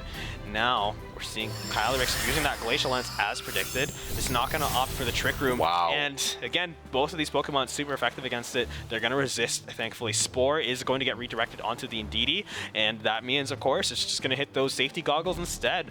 That's going to be another turn purchase for Lewis to just get these Glacial Lances out, and you really have no reason to just not press that button again. I wouldn't be surprised if that's exactly what's going to be done here, and Protects are going to come out, but I don't even think that Trick Room's up, so it's just stalling another turn, but you're not really even getting much out of stalling this turn. Exactly, you're gonna stall out this turn. Oh, Volt Switch. Volt Switch comes out, deals decent damage to the Indeedee, but what do you really swap into here? Maybe your own Calyrex comes out because it would resist the Glacial Lance at the least, but it would be then weaker than your opponent's. I'm not sure which one would be faster. Oh, the Calyrex here. Yeah. Outside of Trick Room, Emma's is faster. Okay. Well, again, it is a level 100 versus level 80 Calyrex, so we can't quite say for sure whose is actually faster when they both get cut down to 50. But Protect on the Amoonguss, and this Calyrex is going to take a hit, and it's not going to be very effective, not at all. A switch for... Okay, no, not actually. I think the high horsepower might come up, but no, it's just going to be another Glacial Lance. Amoonguss will go down if nothing comes out, and Follow Me is going to get picked up by Indeedee. Again, just a very simple strategy to execute. Press Glacial Lance, press Follow Me. Great things will happen for your team. Exactly, and I think that's why it's so popular here, especially in these early men. You want some bread and butter combos that are just easy to perform, easy to remember, and just able to be reliable, especially this early on. And because the Glacial Lance probably going to do a lot to this Indeedee. Yep, takes down the Indeedee, but the Calyrex is still standing. Now, looks like Lewis is down to 3 Pokemon. Will Lewis be able to answer here, bring it down to 3 on their side as well, and try and get a Chilling Neigh? But now we're going to be in a similar situation for both of these Pokemon here, where they're both going to get +1, and they're both going to be switching in 1 additional Pokemon. We at least know the Raging Bolt coming out for Emma, but who else could be brought out? We're not exactly sure. It might be the Urshifu, but if you already have the Amoonguss, some convention that I kind of picked up from yesterday is if you see the Amoonguss, it's very common to see the Incineroar followed up as well. So it's very possible that 4th Pokemon is going to be that Incineroar. But Golden Eggo could be coming out here too. With that ability, it is going to be pretty significant of a threat here. Yeah, Golden Go is actually a big threat to Calyrex. It pretty much counters it on both sides of the type, Ghost and Steel. Ghost is good against the Psychic, Steel good against that Ice. But now this Incineroar going to be pressuring that Steel type with that Fire. But now the high horsepower also going to be a little bit of a threat on both sides. Calyrex hovering the Protect, hoping that the Flare Blitz comes its way, if that is what Emma chooses to use on the Incineroar. Big choice to make. Do you Shadow Ball? Do you make it rain? Or do you try and go for a big setup nasty plot? And this is just goes to show how powerful this Golden Go really is. With these spread moves coming out from both sides of the field, Calyrex and Golden Go, very powerful. duo to really be able to withstand the Calyrex threat, and I think that might be one other solution that's kind of being discovered here to the Calyrex reign of terror, and it might even be effective against the Shadow Rider, but I'll have to think about that a little more as we're seeing the Water Terror coming out, which is going to protect it from the Incineroar, but the Psychic Terrain prevents priority moves from coming out. A little bit of a blunder there, but Calyrex going to take the Shadow Ball. High horsepower retaliation, that probably is going to KO, yet, especially with that boost. So Golden Go is going to go down, and that's going to be another boost for this Calyrex, but I don't think it's going to be around long to really utilize it here. Actually, yeah, well, the Trick Room, that means that now Lewis is, so now we know Emma's is faster than Lewis's, but with that Trick Room up, it's going to be flipped on its head now. It's going to be completely flipped on its head, and now Amogus is out here for Lewis, but I don't know how much that's going to be doing here. You kind of need something to try and take down this Calyrex. It's double boosted by this point. You don't really have anything very effective to take it down. I mean, you could use the Glacial Lance, but we saw before that really does not do much at all. I feel like with the boost, it might actually KO here. I can't say for certain. Do you go for the... Oh, wait. It's effective now because it's water. Oh, I think so. Yeah, so you're talking about Emma using... Yes. I was talking about Lewis using the Glacial Lance, but I think high horsepower is the play. Either way, you're going to get the KO. And yeah, Protect is going to be the play instead for Lewis. And, or actually, no, for Emma. Emma's the one that is Water Terra. Yep. I think they both have Water Terra. I thought, okay, cool. Well, Calyrex is going to protect itself, and high horsepower is going to come out onto the Rage Bolt. That's going to be another boost, and this guarantees now, next turn, I think that's the game. Because actually, no, Fake Out. Actually, no, but Psychic Terrain. Psychic Terrain. Will Psychic Terrain go down next turn? That's so. Oh, it's gone. Yeah, so now Fake Out is going to be coming into play. So you're not guaranteed to go down here. You have another turn on your own Calyrex, and you can save your next turn. You can use it to protect. The Clear Amulet. Yes, Clear Amulet, yes. Stops the lowered attacks, and now they're still both as strong as they could possibly get at this point in the game. I think the play might just be to high horsepower the Incineroar, because because Calyrex protected last turn. Yes. So maybe you do go for the Glacial Lance. You possibly could. It's not very effective on both sides as of right now, but you might just have to try and hope that that boost is enough to push you over the edge.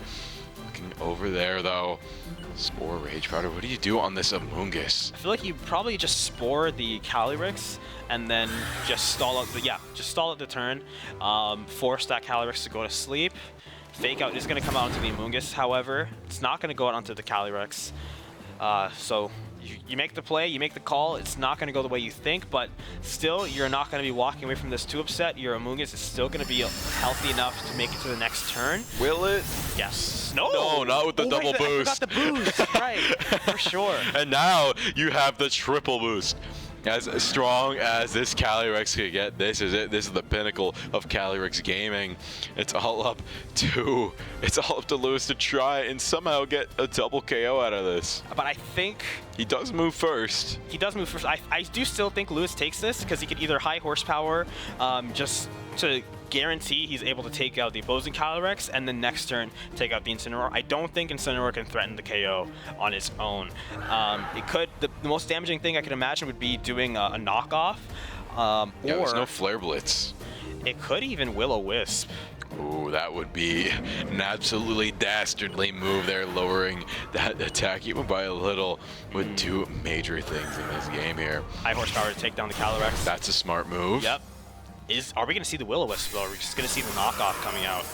That's going to be the real question here. This first move is going about as we predicted, but with the Will-O-Wisp being an option, is that going to be the play? No, it's just going to be the knockoff instead. Oh, but it's super effective because of the psychic coverage. But unfortunately, this Incineroar really does not have any chance of withstanding. Trick Room up one more turn. Yeah. It's going to be a completely different game if we just had one more turn in here, but no, this is going to go Lewis's way. Calculated all the math out here and managed to logic his way out to a first round victory. Very well played by both competitors here. here, as we already see. It came down to the wire, low HP on your restricted 1v2 situation. Not very often we see the 1v2 situations go in the favor of the 1, but this is one of the circumstances where Calyrex is just so powerful. It doesn't really phase it to go down against 2 Pokemon. And that's just the support setup as well going their way. Just getting that extra little bit of setup, that Trick Room was absolutely imperative from breaking this tie between the Calyrexes. And as we've seen, very strong Pokemon. There is a method to trying to get it early. You want to try and get as many boosts as you can. You want it to be there at least when a Pokemon falls. You want to try and get that swap out, if it's not out the first turn, as early as possible. But now, looking at this match, what do you think you're going to do differently? We didn't see the Gothel, we didn't see the Urshifu. It's hard to say for sure because you don't want to change things up too much. You build your team around one specific strategy, of course, and of course, like we saw it. I just realized we saw it at one point for both of these players, where you just have Calyrex with the Follow Me. We saw, of course, Among Us. It's not Follow Me. It's Rage Powder, but it has the exact same effect where it redirects to that tankier Pokemon, and you don't want to do anything but that because it's just so effective. But how do you set yourself up for success to get that in a position where it's just so much easier? One thing for sure, honestly, I wouldn't even say the Pelipper coming in because Glacial Lance wasn't that big of a threat for Lewis. To be fair, though, that is because Emma didn't lead with Calyrex. So there's still so many different things that could be done here. We could see the Pelipper lead. We could see the Calyrex lead for both sides. We're not sure. We're going to find out right now. Both of the Pokemon you mentioned are coming out. Yeah, there we are. Getting a big switch up here. You need to bring out those unknown variables. Get an edge, especially when they're relatively effective against your opponent. And now with the Shadow Tag, no switch outs are going to be possible. We are locked in here on the side of Lewis, at least for now. And it's a situation where you definitely are trapped in here with me, not the other way around, because this Urshifu threatening to KO, I believe, both of these Pokemon. Indeedee definitely going to want to try to go for that Follow Me, but do you risk not setting up the Trick Room and just going for a double Glacial Lance, or do you just try to get the most from it? But gonna go for the Trick Room. I'm pretty sure you still want to Follow Me. You don't want to risk Dazzling Gleam because I think that exposes you, or it at least exposes your Calyrex to going down too early. I think Close Combat might knock it out. Unless you Terrasilize into the water, I don't think you would want to do anything but Follow Me on your Indeedee. But actually, maybe the play? So it is going to be the water Terrasilization onto Lewis's Calyrex, but did he commit to the Follow Me on the Indeedee? I think so. Helping Hand. The Helping Hand, though, will this even matter at this point? Does it have enough tankiness to take this one down? And this is a Rapid Strike, so it's not going to have that coverage. U-turn. Oh, okay, U-turn instead. That's going to be huge damage onto the Indeedee. So next turn is probably going to go down. We might see Emma's Calyrex making the entrance here, or could even be Raging Bolt. I wouldn't be surprised if it's either of these Pokemon, but it is going to be the Calyrex coming out now to kind of check Lewis's own. Yeah, for sure. Now, the Unnerve is out here, the Trick Room goes up, and now Lewis in a very good spot. He has beaten the speed game now with this Trick Room. Glacial Lance, what do you do though? The Calyrex is always an interesting one. The Glacial Lance does good damage against the opponent. It's not going to do very much until you get those boosts against the enemy Calyrex. So there's a standstill there. You're just going to have to try and break it with this Indeedee. Okay, I like this play. Trying to get as much damage spread out as much as possible. There's no heal factor here. I don't believe Emma would have brought Among Us in this lineup. I don't think it would even necessarily be a bad idea. I just don't see that being the play. So you don't have to worry about any heals. Getting damage on Calyrex is huge. You want as much damage as possible, get it done. But in fact, actually opting to go for the Protect, I guess switched off of the Helping Hand. And that's going to be protected by Lewis's Calyrex. It's going to hit the Indeedee, however, and that's going to be a boost for this Calyrex. But what I think might have been the realization coming up from Lewis is it's probably better to just let your Indeedee go down so you can switch in your Pelipper safely, and now you have Wide Guard on your arsenal.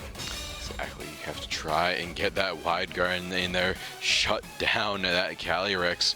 But right now, I would I don't mind the Amoonguss switch. Neither do I. It's not a bad option. You can even sleep one of these mons and just focus in on one, potentially. With Spore. Yeah, Gothitelle doesn't have Follow Me, so this Spore is going to hit the target that it intends, and I would be surprised if we go for anything other than Spore here. It really is just the effective play. Oh, the Pollen Puff. It's effective though, but it would be able to knock out the Gothitelle, but oh, it's super effective against because both. it is Psychic. I forgot. We always keep forgetting because it's called Ice Rider, not Mind Rider or something. Exactly, it's the Ice Horse.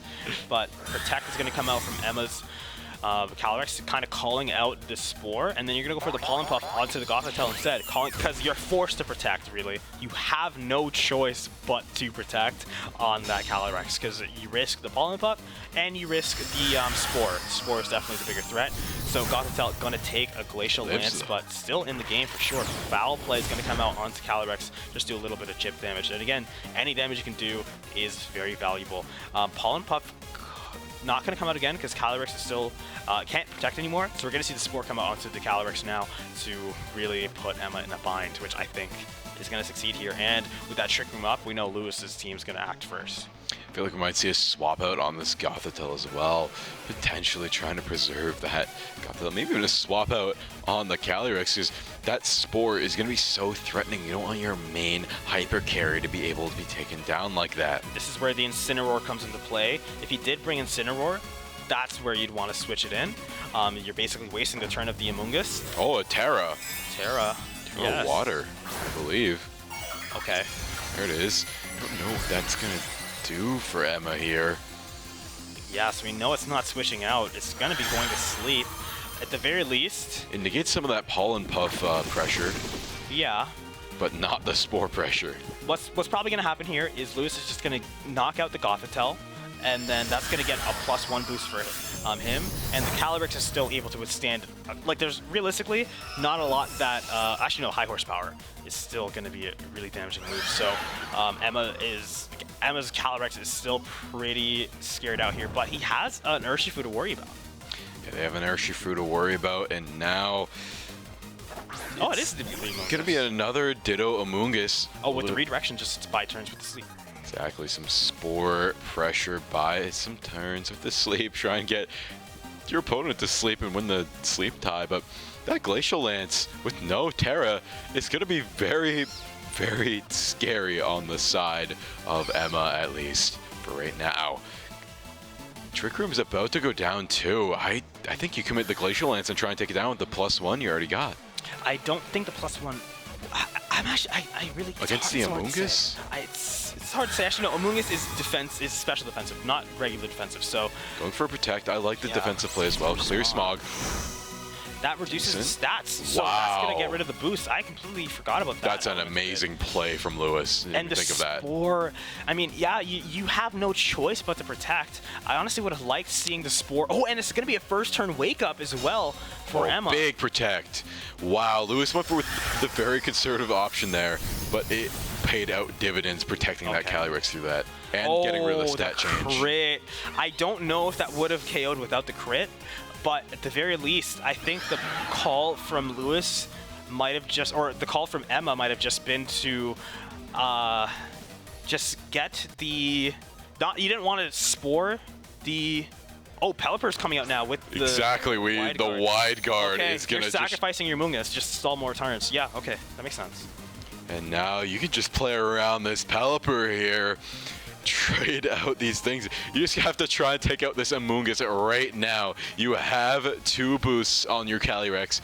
Nothing to really cleanse it. You just need to try and be faster than this Amoonguss, but with Trick Room down, it might not be able to. Protect used last turn too, so you can't Protect. Wide guard, like I'm pretty sure the play for Emma would just be to go straight into High Horsepower into Calyrex.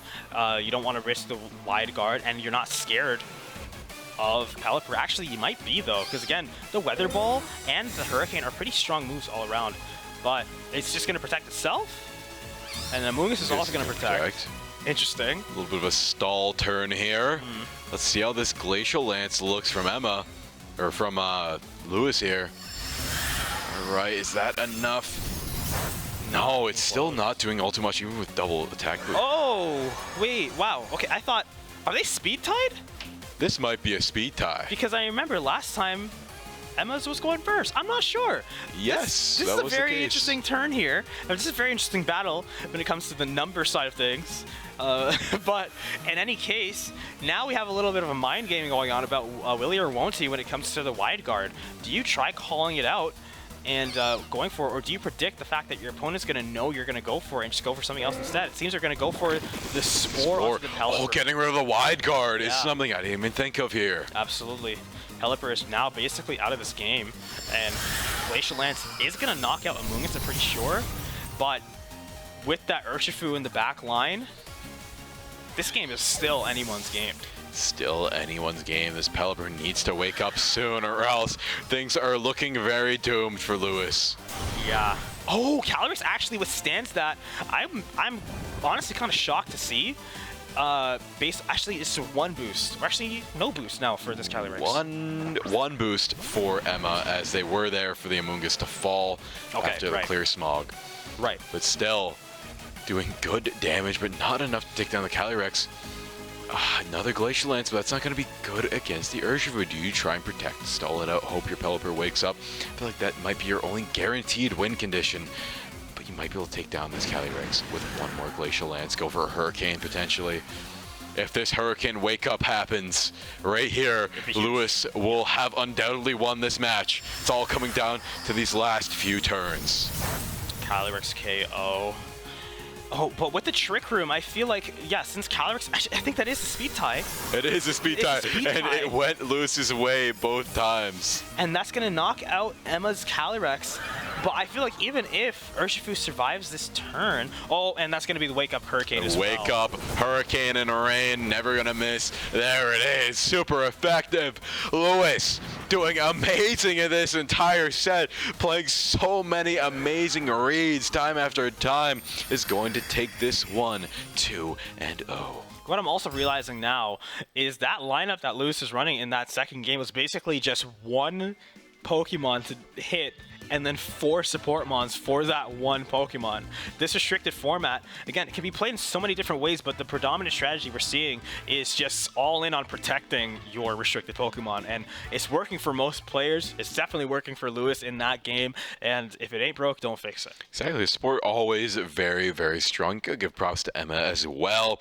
They played very, very well, but I think their team just didn't get going. The engine just wasn't starting there, going at full max speed, especially with the speed tie going the way of Lewis. Yeah. It just ended up going Lewis's way most of the time. Yeah, I feel like that game, I don't know if it came down to the speed tie necessarily, but it definitely didn't help. Yeah, it was not a bonus at all. Yeah, so ultimately that game is going to go to Lewis now 4-0, and I believe in these runs. But I think we're going into round 5 next, which will be the last round of Swiss Spools before we head into the top cut. So, ladies and gentlemen, really, the stakes could not be getting any higher right now as we're getting ever so close. Once again, so many people here are just a couple points away from qualifying to Worlds. So making top cut really is everything here. It's very close. And of course, we still have 2 more days of action. So if you don't make it through here today, you have more chances tomorrow, but of course you'll take anything you can get. So ladies and gentlemen, we'll see who's going to be facing off in round 5 and who's going to make it into the top cut after a very short break. So don't go anywhere. We'll be right back.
And we are back here entering our final round of Swiss.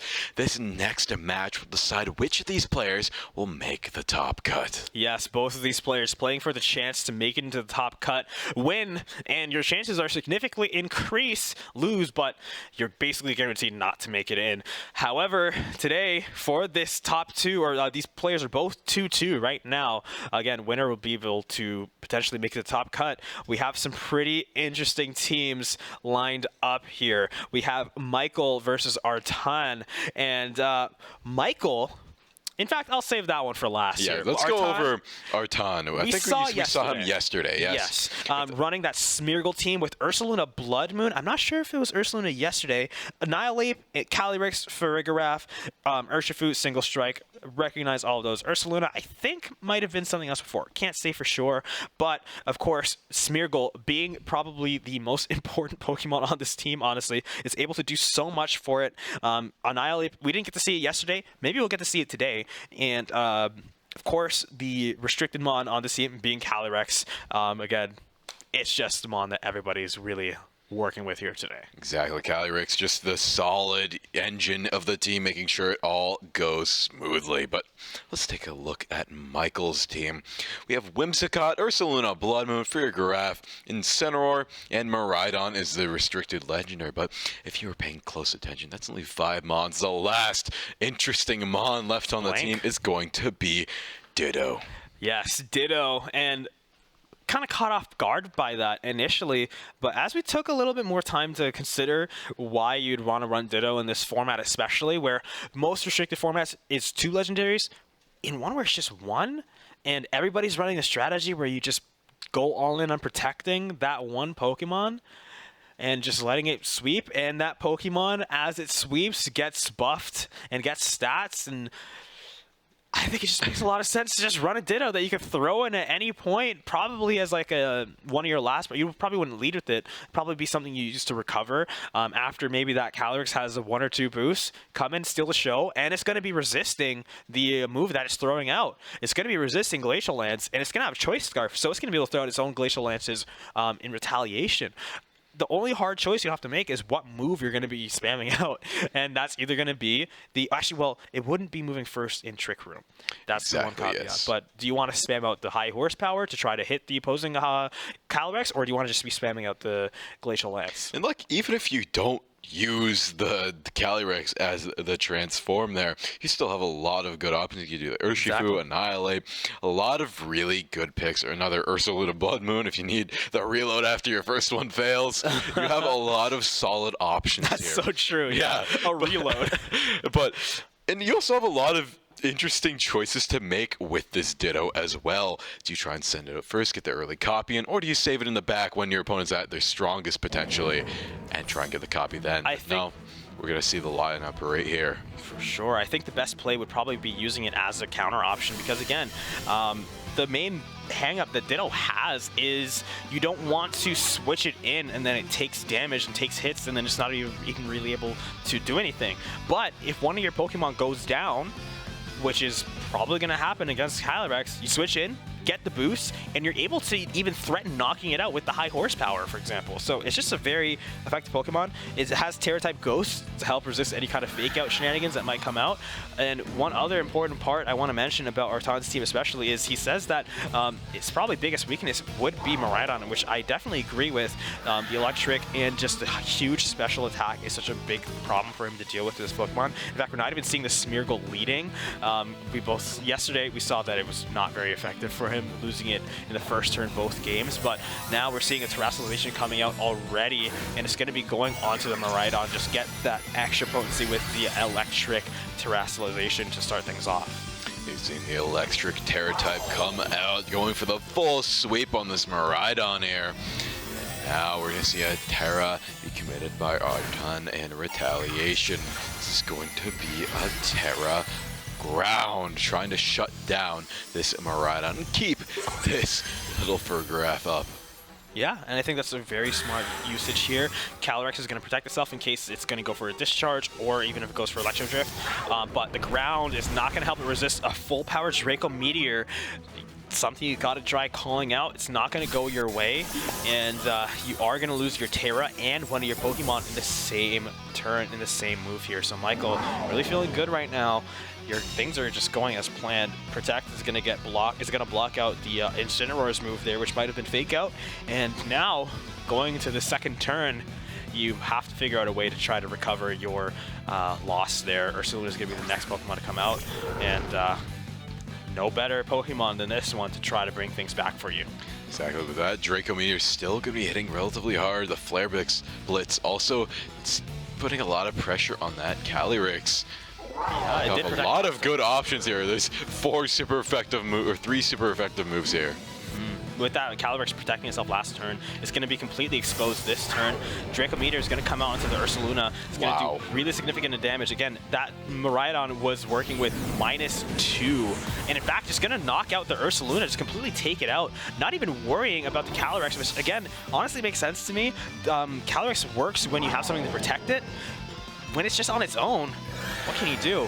With the Trick Room also going off, this makes it so that Ursaluna and the Calyrex won't be acting first next turn. Now, you just have to worry about the Glacial Lance and Urshifu coming up, but Urshifu is going to be pretty fast, and it's going to be running, this one is going to have the Choice Band, so it's not going to be moving second after Incineroar here. Second after actually, it's going to be, remember, Trick Room, so it's going to be going, it's going to be Calyrex first. Oh, you're right, yes. Calyrex first, but here's the thing now, this is a single strike Urshifu. If this is a water type, that'd be something you got to worry about a little bit more, but with that Ditto still in his pocket, he could threaten with Glacial Lance pretty well still. Whimsicott's going to be the play instead, switching it out. It does have Focus Sash, so any one-shot strategies aren't going to be too effective. Nice switch out. Double switch out. Into the Ditto, yeah. Copying. Does he copy? What's it gonna? It's 2 good copy options here. Probably gonna be the Calyrex. Yeah, it's whatever's parallel to it there. Yeah, so, okay, that's true. I forgot that it's whatever's parallel. You don't get to choose. So that's another thing that you gotta worry about too. But now, Calyrex is gonna use that Glacial Lance. It's gonna break the Focus Sash of the Whimsicott, and it's not gonna do too much on the Ditto thanks to it now being a Calyrex itself. But even so, even if he just switches out next turn, now he has a Calyrex on his team. He has 2 restricted mons. Yeah, very strong choice here. He has 2 restricted mons, both just gonna be absolutely just gonna dominate through here. But I would even say maybe even swapping to the Incineroar might be the play here, just to get that extra attack lowering in here. Yeah, get the Intimidate off. It's gonna really make life hard for the Urshifu. Actually, Calyrex losing that bonus. Oh wait, no, the Clear Amulet. I know that crits ignore like defensive boosts on the opposing Pokemon, but do they ignor your own stat drops? I don't know for sure. I don't think so. I think it just hits as if it was a normal move there, maybe, with the stat drops as well. And now the fake out here. Calyrex looking for some options here. Urshifu would be a smart option. It's a safe option at least. You're going to be guaranteed to get the fake out since it has no protect and is choice banded. So you know what moves it can be throwing out. But with the close combat coming up from the Calyrex, it's not even going to knock it out. It's pretty brutal right now for Artan here.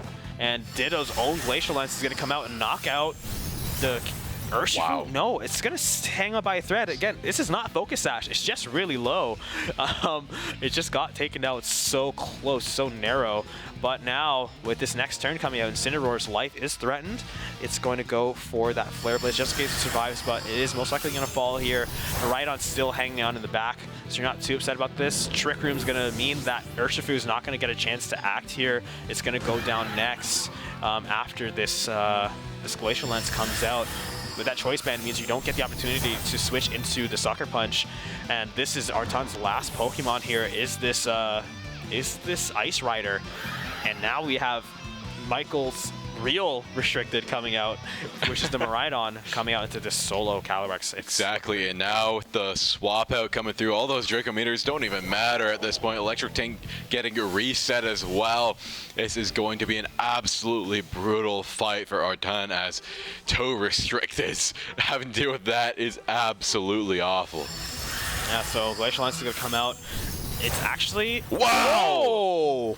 It was a crit. That could have Wow. been huge. That is a massive crit right there. Artan could have straight up won the game here if Miraidon was just even slightly weaker, or if it had one extra boost. That's going to be insane damage, but thankfully, Miraidon hanging on by a thread, going to be able to take that game over for Michael. So close. It might have even been like a range thing where there's like the ranges of damage that could have been done. This is definitely the closest game we've seen today. For sure. Yeah, coming down to just a little bit of health. Already did an amazing job there of playing that one out, but it looks like Michael is going to be the one coming out on top. As you can tell, that Ditto was very, very strong, very, very interesting curveball to throw at your opponents. Yeah, and this is where the real element of Pokemon comes into play. This is where it starts to shine, is all the different variations and things you can try out, things you can try to get away with and experiment with. So many different things you can do, and both of these players are bringing really interesting things to the forefront here.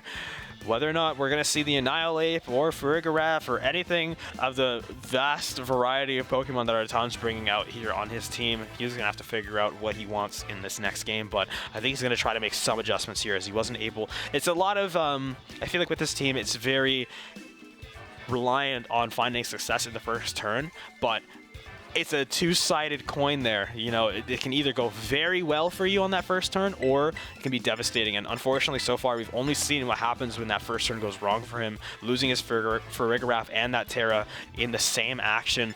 And you just have to try to pick up the pieces as best as possible. Exactly, couldn't have worded it better myself, but now we didn't see the Smeargle last time, we didn't see the Annihilate either, so maybe we'll see a bit of a swap up. Like you said, it doesn't play very well into that Miraidon, and it's probably not going to play too well if you bring that Calyrex Ice as well, because that Ditto can just copy it from now on. It's a really tough decision of what you want to be going up against. Ditto, like, again, the main issue with bringing Ditto usually is the fact that you risk a turn of your Ditto doing nothing, and you also risk your Ditto not being as good as the opponent's Pokemon.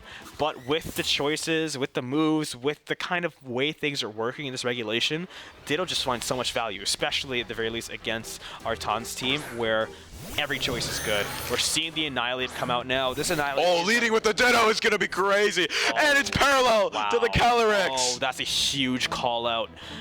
Fortunately, at the very least for Artan, Calyrex again is going to resist that Glacial Lance and Annihilate. There is no... Wow. I don't know. 2 restricted on one side of the field to start is an absolutely insane beginning. That is crazy. But honestly, though, even if he got the Annihilate, that still wouldn't have been bad. No. The Annihilate is pretty flexible. Again, it's running coaching, so you can use that to benefit your Pokemon very well. Worst case scenario, you get another support mon on your team. You could still use that with your restricted legend and enhance it even further. Now, there's some choices that Michael has to make. I see where he's going. You don't want the threat of the close combat on yourself there. You know the moveset the Calyrex is playing with.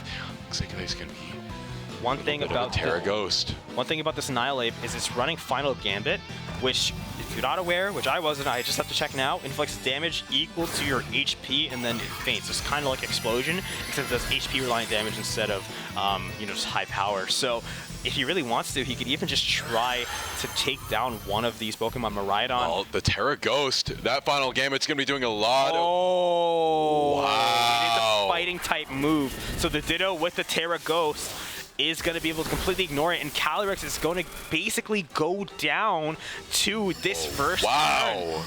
That's a turn 1 wipe of your Calyrex, and then your Annihilate is basically taking down nothing. Once again, Artan's team, so flexible, so strong, but if your first turn goes wrong, it's over for you. And wow, it's going to be quite the road to recovery if there is one here. You got your Farigiraf coming out next, but really, Michael has 2 full HP restricteds on his side of the field, ready to take on anything. He might even just be switching in now to get his Whimsicott and just, again, when you have the advantage, you just want to keep pressing the matter and press the issue for your opponent while minimizing the risk that you're exposing yourself to.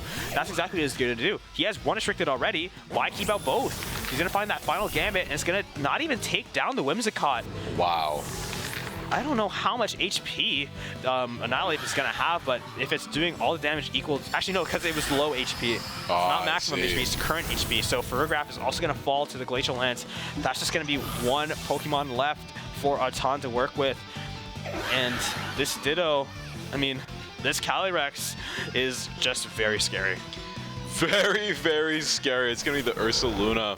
Not a bad matchup, but a little bad matchup when it's a 1v2. The battle is canceled. R10 going to go for the FF there, but handshakes all around. Well played by both of them, but you have to give some props to Michael. Bringing out the Ditto is an absolutely ingenious idea. Being able to lead with 2 restricted legendaries is absolutely game-changing. Because even if it did get the Annihilate, then you just use Final Gambit yourself. You'd be acting first because of the Choice Scarf, and you're going to be threatening at the very least, you're going to be threatening the Calyrex to the point where Discharge from your Miraidon probably would have knocked it out. So you'd be getting rid of that Calyrex first turn regardless, unless it went for Protect. And if it does go for Protect, then your Calyrex isn't doing anything to threaten the Miraidon for your first turn, and you're losing basically your partner Pokemon. So there's just so many situations where the Ditto is just getting so much value. I wouldn't be surprised if that goes to really any team. I feel like, especially against Artan's team, that Ditto was really good, but I feel like against most competitors here today, he's going to find a lot of value off of that Imposter. Yeah, now we're going to get to see how that does as we move into the final cut. All the Swiss rounds have been decided. It's been whittled down to the best of the best. Everyone battling it out for these coveted Worlds points. We're just going to be right around the corner from that. But before we get to that, we're going to throw it to a very quick break. And we'll see you then.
Hello, everybody, and welcome to the Top Cut. We have seen so many Swiss rounds today, but now we've been whittled down to the best of the best, and they are going to be facing off with each other right now.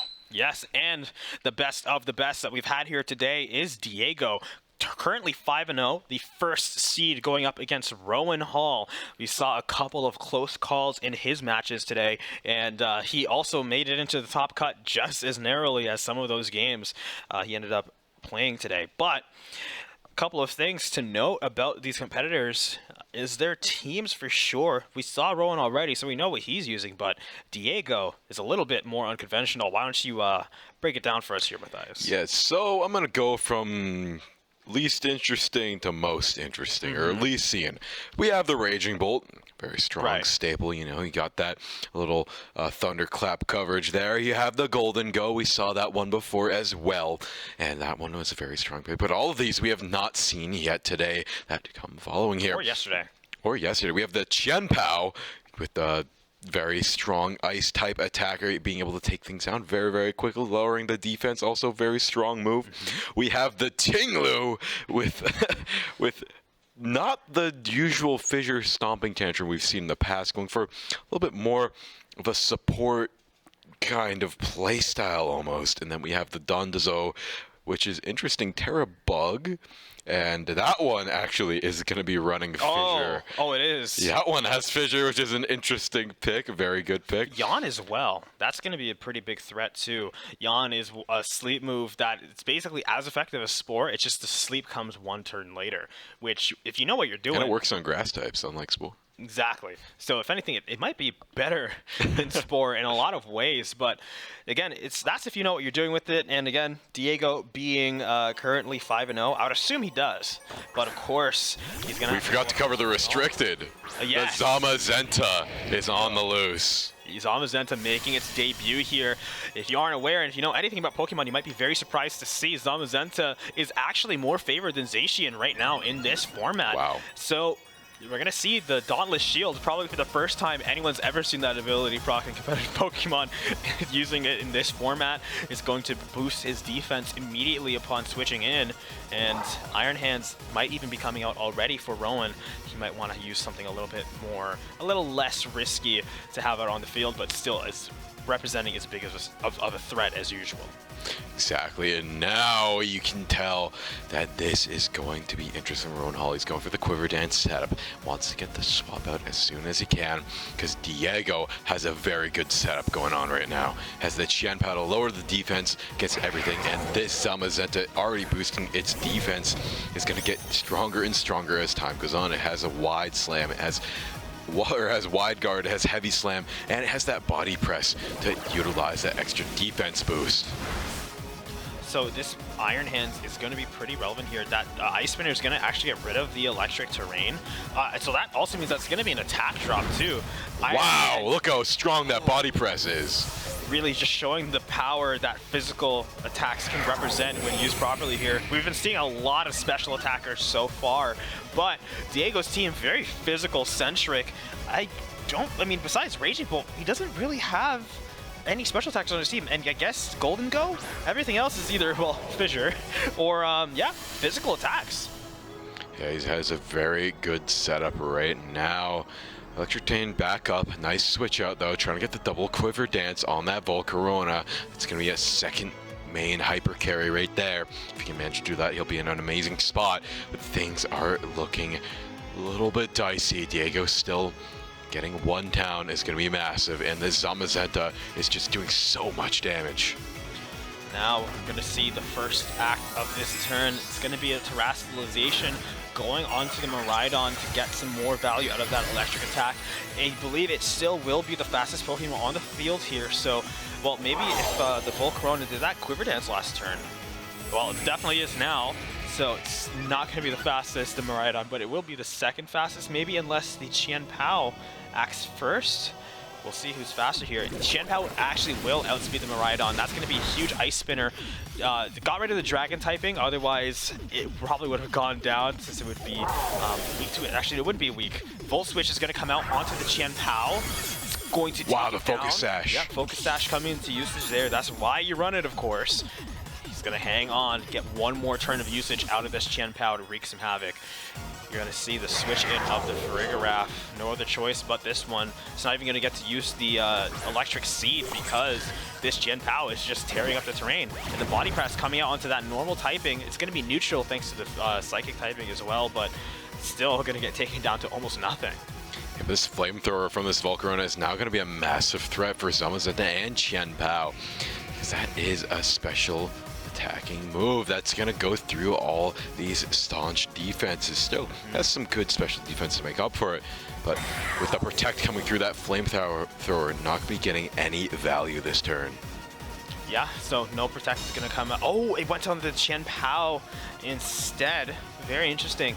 Zamazenta is going to be able to knock out Farigiraf, and we're going to see Zamazenta still out on the field wreaking havoc.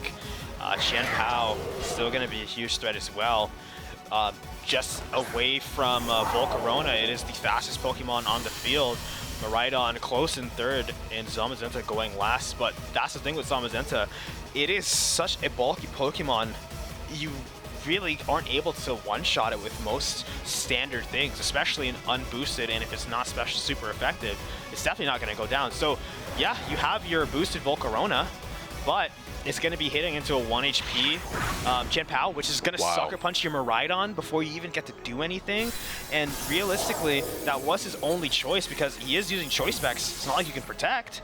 Your Miraidon's going down. I'm starting to see the weaknesses in this idea of all-inning on one or two very strong Pokemon, because even something as simple as Chen Pao with Sucker Punch can just really make their day worse. Yeah, but utilizing Zamazenta with this sort of ruin ability with Chen Pao is just absolutely brutal for the enemy team. This Zamazenta has one-shot or nearly one-shot every single person on the enemy team there. And he still has more Pokemon to make up for. He has the Dondozo, which is self-sufficient. He has the Tinglu, his Raging Bull, Golden Go, all very strong Pokemon in case the matchup just isn't going his way. I didn't even realize, yes, this Pokemon has Wide Guard itself. So even when you are going to Chen Pao, it's still going to be able to withstand it. The Dondozo coming out and huge tank itself.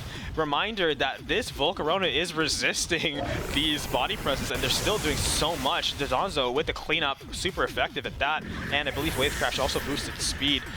That's going to be game one going to Diego.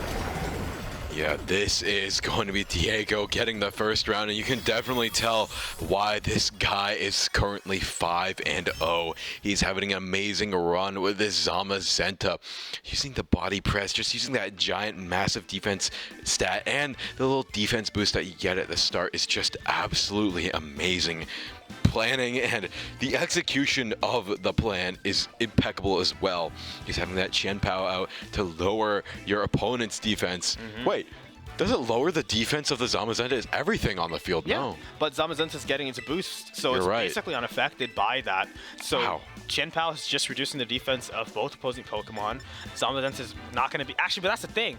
It's not lowering it, so it's still going to get the benefit from body press. It's still going to be doing more damage. Yeah, so it's not lowering the stat. It's just lowering it. Yeah. It's hard to explain. It's not like you use Nasty Plot, you boost your stat, or anything like that, or Tail Whip is the only one I could think of to reduce a Pokemon's defense. The defense is just lower. Yeah, just makes it feel flatter and operate it that way. But still, amazing planning all around. Zamazenta, I don't think we've seen anybody else today on stream at least use Zamazenta, and I don't think it's a very high pick rate in general, but it's seeing a lot of use now, which is amazing to see. I know Zacian is not in a as great spot, but I'm just happy that Diego's using something off meta, not using that Ice Rider that we've been seeing so much and still getting, I'd say, even more value out of it almost. And this is the kind of Pokemon I really like to see. When the format kind of gets figured out, you start to see a lot of those similar situations where you have everybody kind of running the same guy, and that guy's ability is just do the thing that guy does, and then you run another guy next to him to make sure that guy doesn't get knocked out. But with the lineup that Diego's running, everybody feels like their own function. They all kind of have something that they do. They're self-sufficient. They work really well together, even though they're self-sufficient. But when you bring them, it feels more like a team.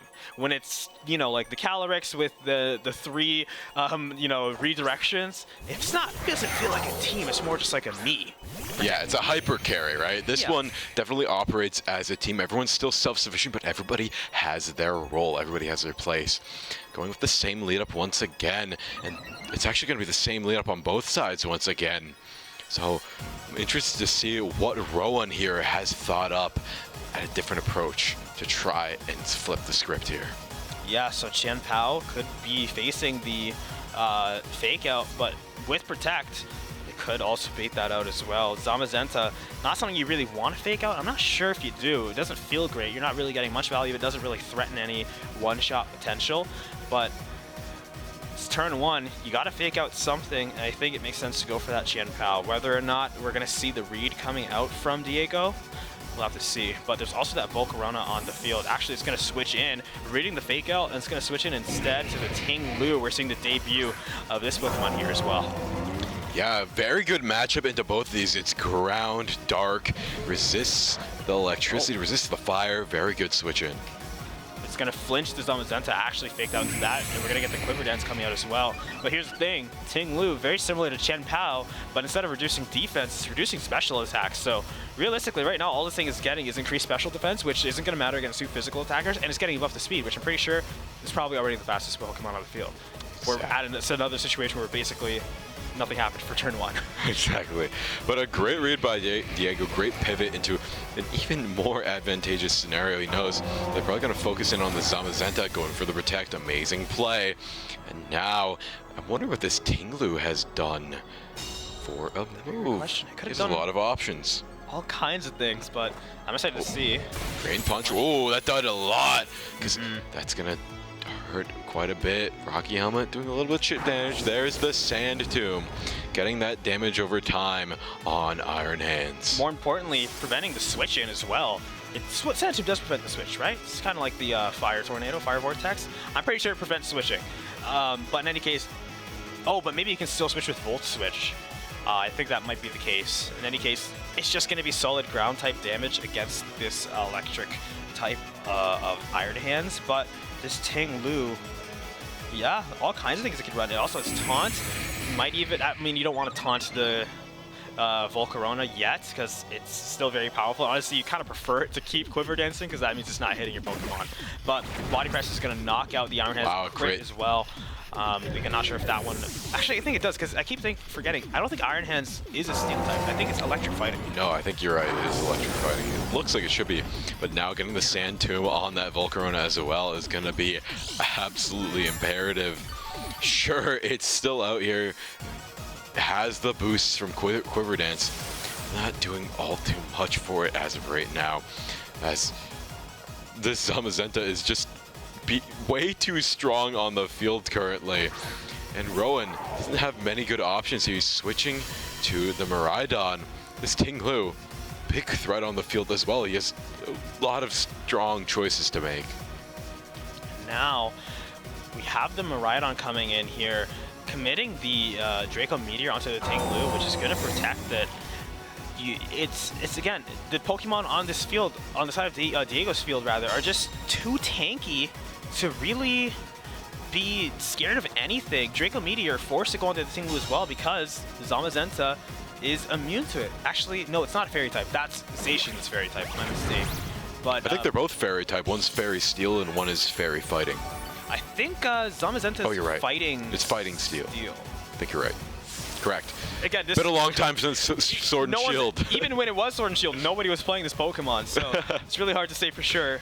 But when we're going to be looking now at what both of these competitors are going to be trying to set themselves up for in the next few turns, I think right now you have your Quiver Dance Volcarona, but it's not, again, the defensive element of Quiver Dance is not really a factor in this game. You're just getting the potency with those attacks, but you can't find those opportunities to get those attacks off in the first place. So it's a little scary to try to go for anything because everything feels really committal with Rowan. Even something as simple as a flamethrower feels like you're taking a huge gamble because there's two Pokemon that resist a lot of stuff you're doing, or even if they don't resist it, just won't go down to what you're doing, and you're vulnerable regardless. So it's very scary to try to commit too much to anything. Zamazenta is going to protect this turn. Ting-Lu did the last, and Flamethrower is going to go into the Ting-Lu this time. He gets the correct read, and even though he's boosted, he's not going to go down here. Sandtomb's going to go onto the Whimsicott, forcing it to stay in, but I don't think this Whimsicott has any intentions of switching out anytime soon anyways. At the very least, the Focus Sash won't come into play, so it can go down next turn if Diego does try to take it down. But I think this Volcarona might be a little bit more of a pertinent threat. This Ting-Lu is running Taunt, so he can basically completely nullify any use that this Whimsicott has, as well as forcing it to stay in. Yeah, it's a very good matchup right now. I'd say Diego, though, has so many good options. He's going to try and switch out, though. Doesn't like the threat of the Volcarona now, and as they can finally dial in and focus on it. Going to go for the Dondozo, try and eat that Flamethrower. And yeah, Ting-Lu getting it to protect again.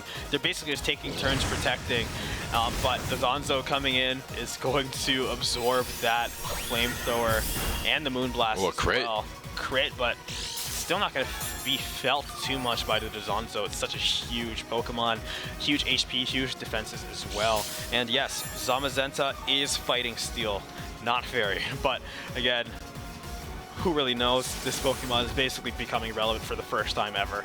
And I'm a huge fan for that because I love Zamazenta, at least a lot more than Zacian. And Samsung is going to keep the Whimsicott in. I don't think we did not see the taunt come out. I think that might be why Rowan's mostly just pressing this Moon Blast here, kind of reading the fact that he might go for that taunt and he doesn't want to waste any turns here. He just wants to get as much damage spread as possible because again, every turn matters when you're playing against these Pokemon that are so tanky, so bulky, the only exception being Chen Pao, which is holding Focus Sash, so you have to try to get anything done, and every point of damage is relevant, so I wouldn't be surprised if he just goes for the Moonblast consistently, and then Volcarona just tries to find some kind of value. In fact, it's just going to protect against that Dodonzo, so it won't go down to any water type moves. But the Diego get the read here. The Moonblast is coming out, gonna take down the Ting-Lu. What is this Dondozo gonna do here? Did they focus the Whimsicott? Did they do a single target? Wave Crash onto the Volcarona. Beautiful read by Rowan Hall. Absolutely. The only other thing that really would have made sense here would have maybe been to yawn the Whimsicott, but and you definitely want to Wave Crash into it because it's, you know, grass type resisted. So, I mean, you could have fissured, but that's a big risk you're taking there. Right. I think it might have just been a little bit. Great play from Diego. He did the most consistent thing he could have done. Now, with no Protect, this Volcarona going to be very vulnerable going into this next engagement. And neither of them will be able to take down the Chen Pao because, first of all, it's faster than both of them. Second of all, it's holding onto a Focus Sash, so this Chen Pao is going to be able to wreak havoc here and probably take down at least one of these Pokemon before they're going to have a chance to really get anything done. So someone's going to fall here. Who's that one going to be, and who are you trying to protect? A Moonblast could be the play, but going to go for the Tailwind because Ting-Lu is down, so it can't get taunted.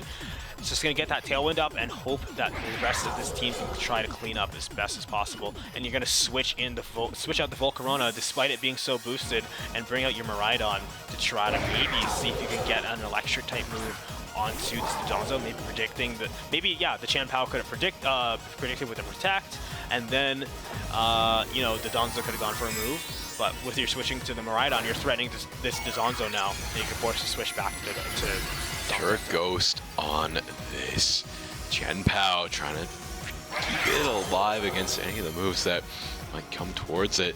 Using Ice Spinner, which one is this going to land on? Yeah, the Whimsicott is going to be taken down there.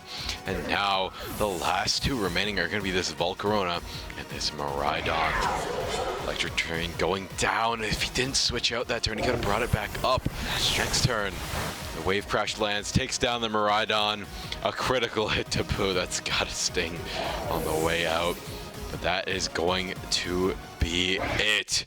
And Diego has won this set in a 2-0 fashion. That is the reason why he is 5-0 and now 6-0. An amazing game all around. Rowan Hall played it very, very well. That second game dialed in. Really brought this one all the way. But Diego just had it dialed in as well. He was prepared to just take that team down. And that's the thing, when you play with a standard team, sure, you'll do pretty well against other standard teams. When someone's just bringing something that works and it's outside of that standard, then you run into some issues. We know how powerful Miraidon is. We know how powerful all these Pokemon on the side of Rowan are, but against these bulky Pokemon that threaten all of the common threats that you see coming up from these standard teams, they have the benefit of having data on you and knowing what you're going to do and how to play around you, but you don't really have any answers to them. Exactly, and that was just a really exhilarating game to see. You could definitely tell that the Zamazenta team had a very simple game plan, but it also took so many moving pieces to make it work. You know, you had multiple different modes you can go in. You could suppress your opponent with the Tinglu. You could weaken them with the Qian Pao. The Dondozo, very strong, had that water coverage. Just so many different options to use. You just have great check-ins, checks for so many different things, switch-ins as well. You have ground coverage, you have water you can switch into. You have, of course, Steel, obviously very notorious for being a good defensive type. You have Fighting, of course, which is honestly defensively pretty decent given the moves that you're seeing right now. And of course that's going to give you stab on your body press, which you're going to get boosted on for your defense, so you're able to withstand so much. All of these Pokemon are so comfortable coming in, taking any hits that they need to take, and then just dishing it back out tenfold. Yeah, it was a brilliant play by Diego. Congrats to both of them for making the top cut, and congrats to Diego for advancing even further onwards. But with all that being said, we're going to throw it to a very quick break, and we'll be right back with more Pokemon action.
Here we are in the top cut, advancing even further, and now we're here with just the heavy hitters left. They've qualified. They've even won past the top cut. We're even further in here in the semifinals. Further beyond, one may say, and we're pushing past our limits to reach the semifinals. We have some of the best competitors that have come out here today, and that is no easy feat, as we've seen some incredible battles and some incredible trainers here today. Some of the battles that we've seen today have probably been some of the closest Pokemon battles I've ever seen, if not literally as close as possible. I think one battle literally came down to a single range of a move. So realistically, anybody can take this title away today, and one of the competitors already making their way is one tournament win here today from most likely receiving their World's Invitation. That's going to be Diego, who we just saw in their last game. If he wins today, he will end up taking it. Yeah, he is in the other semifinals. He's going to be going to the Grands, but the matchup we have right in front of us here is going to be Lewis Pickstrike and versus Rishi Gupta. Sorry, a little small handwriting, but I like it nonetheless. And you want to know what I like even more than the handwriting? I like the teams here. We have very typical team. We've seen Lewis here before. We've seen them. I actually don't think we've seen Rishi yet, but we've seen Lewis here before. He's running the Calyrex Ice team with the Pelipper, Amoonguss, Indeedee, Urshifu, Rapid Strike, and the Golden Go. And then we also have an interesting team on the side of Rishi Gupta, which is running the Koraidon, the Gothitelle, the Rillaboom, the Fluttermane, Tinglu, and Heat Rotom, which is a bit of a throwback here. And it's not a helping hand Koraidon, more of a main attacker Koraidon, but there's a lot of versatility here, running U-turn for a little bit more movement capabilities there. Absolutely, and with that Koraidon being so potent with all of its attacks, and with that Sun setup, it's going to allow the Rotom to threaten the Ice Rider that we're going to see on the other team. I wouldn't be surprised if just with the Sunlight alone, it would be able to threaten an instant KO in the first turn. If I'm not mistaken here, the Redirector on the side of Lewis is going to be the Amoonguss. It also has the Indeedee, so if it wanted to switch out the Amoonguss, but you're losing sleep at that point. And if you're not going to really commit to the whole psychic terrain thing with the Indeedee, you'd really want to have that sleep. But with that pressure coming out from the Rotom Heat, which I would expect, honestly, to see in every game, I don't really see any reason not to bring it for Game 1 to potential Game 3. But it would be able to pressure the Amoonguss pretty significantly, and of course, threaten that Calyrex. Yeah, that is a decent team. Yeah, the Koraidon has so much going for it, so much flexibility. But we've seen the Calyrex Ice Rider team before. It runs like a well-oiled machine once you get it going, but it's like starting up a difficult lawnmower sometimes. When it's not going your way, you just kind of keep on trying to rev that engine. And until that engine gets revving, it is tough to get it going, right? It's not going to work out too well. But the Koraidon has so much flexibility, especially with that U-turn. If it's not in a favorable matchup for itself, it can just set up the Sun, leave, come back, and set that up once again.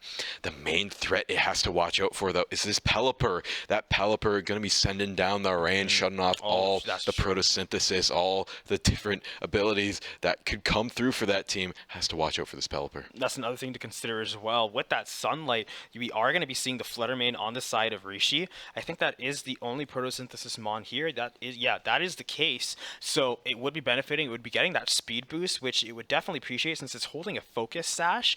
I think we might even be seeing this Fluttermane leading. If it is going to be holding Focus Sash, I would imagine it might be a leader in that case to just try to get some spread damage, to reduce the HP of some of those more potent threats, maybe even threaten some knockouts on some of those leads. Like, it is running Icy Wind, so it could even significantly threaten something like Amoonguss, or even any of the dragon types that we see, like Raging Bolt or the Miraidons, Koraidons, stuff like that. So with all of the things that we have on this team for Rishi, including something that you were telling me about a little bit ago. I wasn't too familiar with the strategy, but mind enlightening the folks at home about what we might see with some of the Pokemon here. Yeah, it is the classic that dominated the meta for quite some time, a few regulations back. It is the Tinglu Stomping Tantrum Fissure. So for everybody who doesn't get the analogy here, Fissure is a one-hit KO move like Sheer Cold, but because it's a ground type, it also gets access to Stomping Tantrum, which move's power is doubled when you miss a move. So go for the Fissure, doesn't get the one-hit KO, you're fine. You have a 130, 160 base power move coming at you the next turn after that. So it's a very consistent, very good. And Ting Lu is just so tanky to boot as well. And it has even more moves along the way. It has Heavy Slam for that steel type coverage. It has Throat Chop to shut down some of those vocal player moves. So it is an amazingly strong Pokemon. And I'd love to see it on this team. A couple other things it's got going for it is going to be running the Assault Vest on top of its ability, which reduces the special attack of all Pokemon on the field, which, you know, Koraidon's not going to worry about as a physical attacker. And some of the other Pokemon here, they're not primarily meant to do damage, more so to mitigate it and set up success for the other Pokemon on the team. So a lot of things this Ting Lu can get away with, reducing the special attack with the Assault Vest, going to be reducing it even more. It's naturally very high in both defensive stats, high HP as well. It's a very pertinent Pokemon, very persistent, and it's going to be a hard time taking down. This is very reminiscent of that Articuno strategy we saw a little bit while ago. But because of its tankiness, you'd think usually trade that off with not as good attack, but that one shot is so strong. Leading out with the Gothitelle Rotom, getting that Shadow Tag in there, not letting that Calyrex switch out of this unfair matchup here. And we just have to see what this Rotom can do. Can it take down this Ice Rider before it gets the setup with the Trick Room? So the thing with this Rotom, it has Volt Switch, Thunderbolt, Protect, and Overheat. It actually isn't running a Heat Wave, so it's not going to be able to threaten through the Follow Me. But Gothitelle, if it is running Taunt, so it could really expose this Calyrex, but it still would be getting that Trick Room guaranteed for the next turn. It being a Fire type though, won't be too worried about the Glacial Lance. Oh, switching out the Rotom, a very interesting play. Getting a little bit of the read out, taking out the Psychic Terrain, and now threatening the Fake Out next turn is an amazing play from Rishi. Really smart. It's threatening out the Fake Out because Rillaboom's equipping it. It's also threatening it because the Trick Room is down! Exactly. Fake Out's going to be able to stop out the Calyrex from getting the Trick Room off. Wow. With the Grassy Terrain replacing the Psychic Terrain, that's going to allow the Fake Out to actually connect. And right now, you know, you're... he has to protect. He has to stall another turn. No choice but stall another turn with his Calyrex. That's an incredible play. Amazing play, and now Rishi has everything in his hand here. Do whatever he wants. He could go set up, he could go for another swap out. Things are looking so good. Rishi has bought himself a free turn here. And this is, I guess, the crack in the armor, which is a seemingly unbeatable strategy with the Calyrex plus a redirector. Of course, every strategy in Pokemon is beatable. There's nothing that's completely immune to everything, but I think this is probably one of the more consistent and favorable options. Wow. As well. A crit, no less. As well. The Follow Me comes through, but not fast enough to beat Rishi's speed right now, and without the Trick Room, things are looking bad. And now this support mon is dead weight on the field. There's gonna be a swap out here somewhere. It's running Dazzling Gleam, but you don't really care about It's not effective against anything but this Koraidon. Even then, it's not gonna be doing lethal damage. Far from it. Now, the only real thing you want to try to accomplish if you're Rishi is maybe try to see if you can cheat out a switch to get a more threatening Pokemon out on the field to maybe even potentially risk the one-shot onto that Calyrex. But honestly, both of these Pokemon I feel are pretty capable of doing it themselves. Yeah, very capable, but not capable for the one-shot. I think he wants to go for a decisive blow. Go for the taunt, gets blocked out. Fair enough. He wants to negate any potential Trick Room here. Wow, that U-turn does a lot of damage. And now going back to Rishi, let's see what his potentially final Pokemon could be. Unless he goes back to the Rotom. Might be seeing the Rotom come back because of that overheat. With this exposed Calyrex, now with Protect down, it's guaranteed to take it. Dazzling goes out, does not do very much at all to anybody on the field right now. I guess the only real hang-up you might have with Overheat is I don't believe it's a 100% accurate move. It's a very high power move, but there always is that risk of missing it. Of course, now, realistically though, you want to go for the Trick Room with your Calyrex, but I think he's actually going for high horsepower here. Just a little bit more... But the Follow Me is threatening that high horsepower from the Gothitelle. That is true. That is very true. Go for the Glacial Lance. This is a solid 120 on both. which is what he's gonna go do right now. Let's see what Rishi has in store though offensively. Gonna go for the terrestrialization. On who though? Which one is it gonna be? It's gonna be on the Gothitelle. Terra Dark.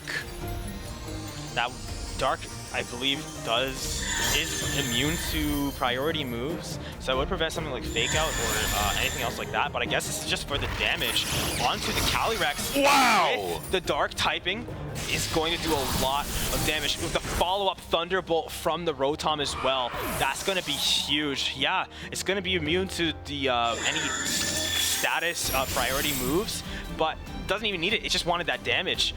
Rotom and Gothitelle both going to be very healthy after that, and just like that, not even using a restricted Pokemon, you've gotten rid of Calyrex. Yeah, Calyrex, the restricted juggernaut, has been taken out now. What do you have left? You have 2 Supportmon and a Pelipper. Sure, this Pelipper can do some good work here, but it's being threatened by the Rotom as well, and it doesn't have a water move to take out the Rotom.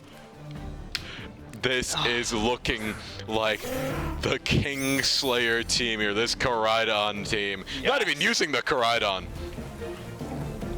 And it does have Weather Ball though, which can threaten the Rotom. But the Gothitelle, it does have...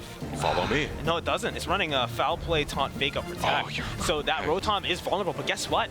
You got Rillaboom in the back. Just switch out.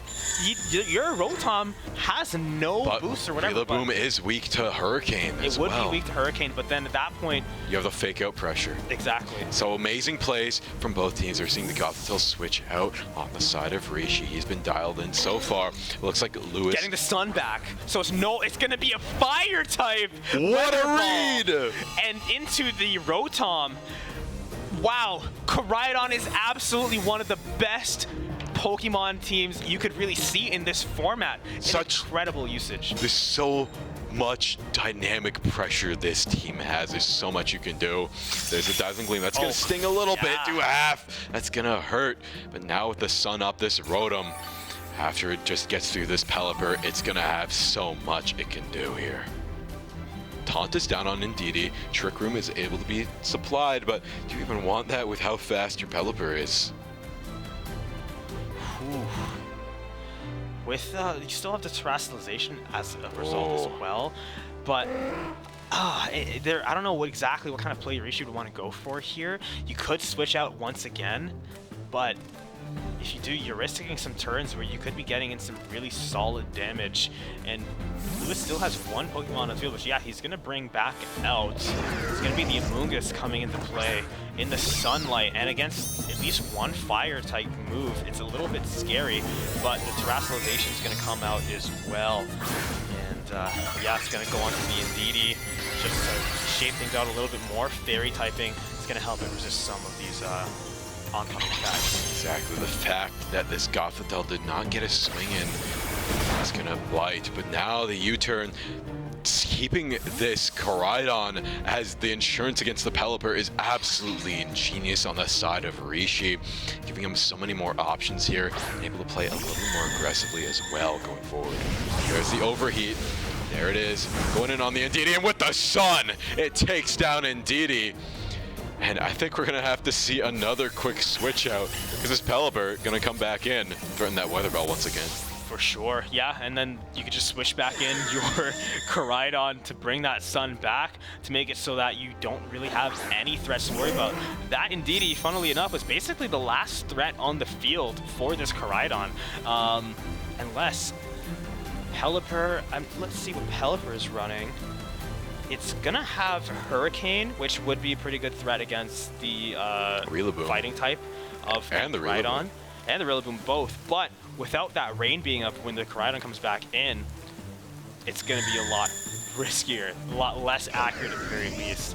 So switching out the Rotom to bring back the Koraidon potentially, or maybe even bring out the Rillaboom. No, it's going to go for the Koraidon, get rid of that rain, and you're not going to be able to get the rain back after this. I really respect that, because even if you do lose your Koraidon here, at the very least, you would have no more rain to worry about.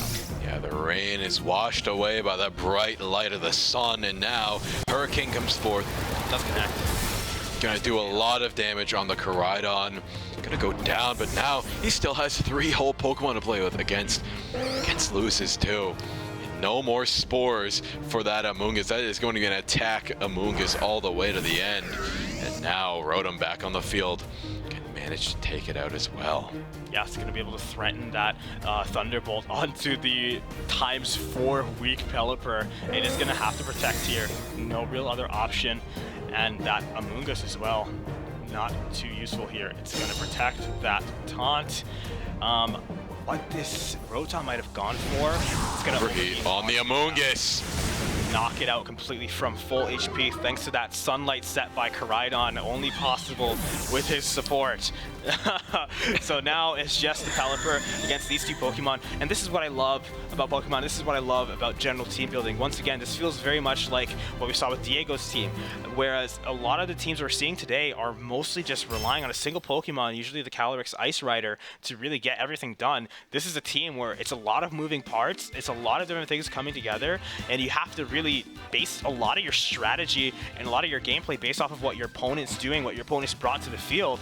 So it's a lot less consistent in that regard, but when it works and you know what you're doing and you have an idea of what plan you want to execute, it's so much more rewarding. Not only on the literal sense where you will win a lot more decisively, but as a player, as a spectator, it's a lot more interesting to watch as well. Exactly. When you're here in the thick of it, it comes down to your skill. This is a game of skill, of strategy, planning.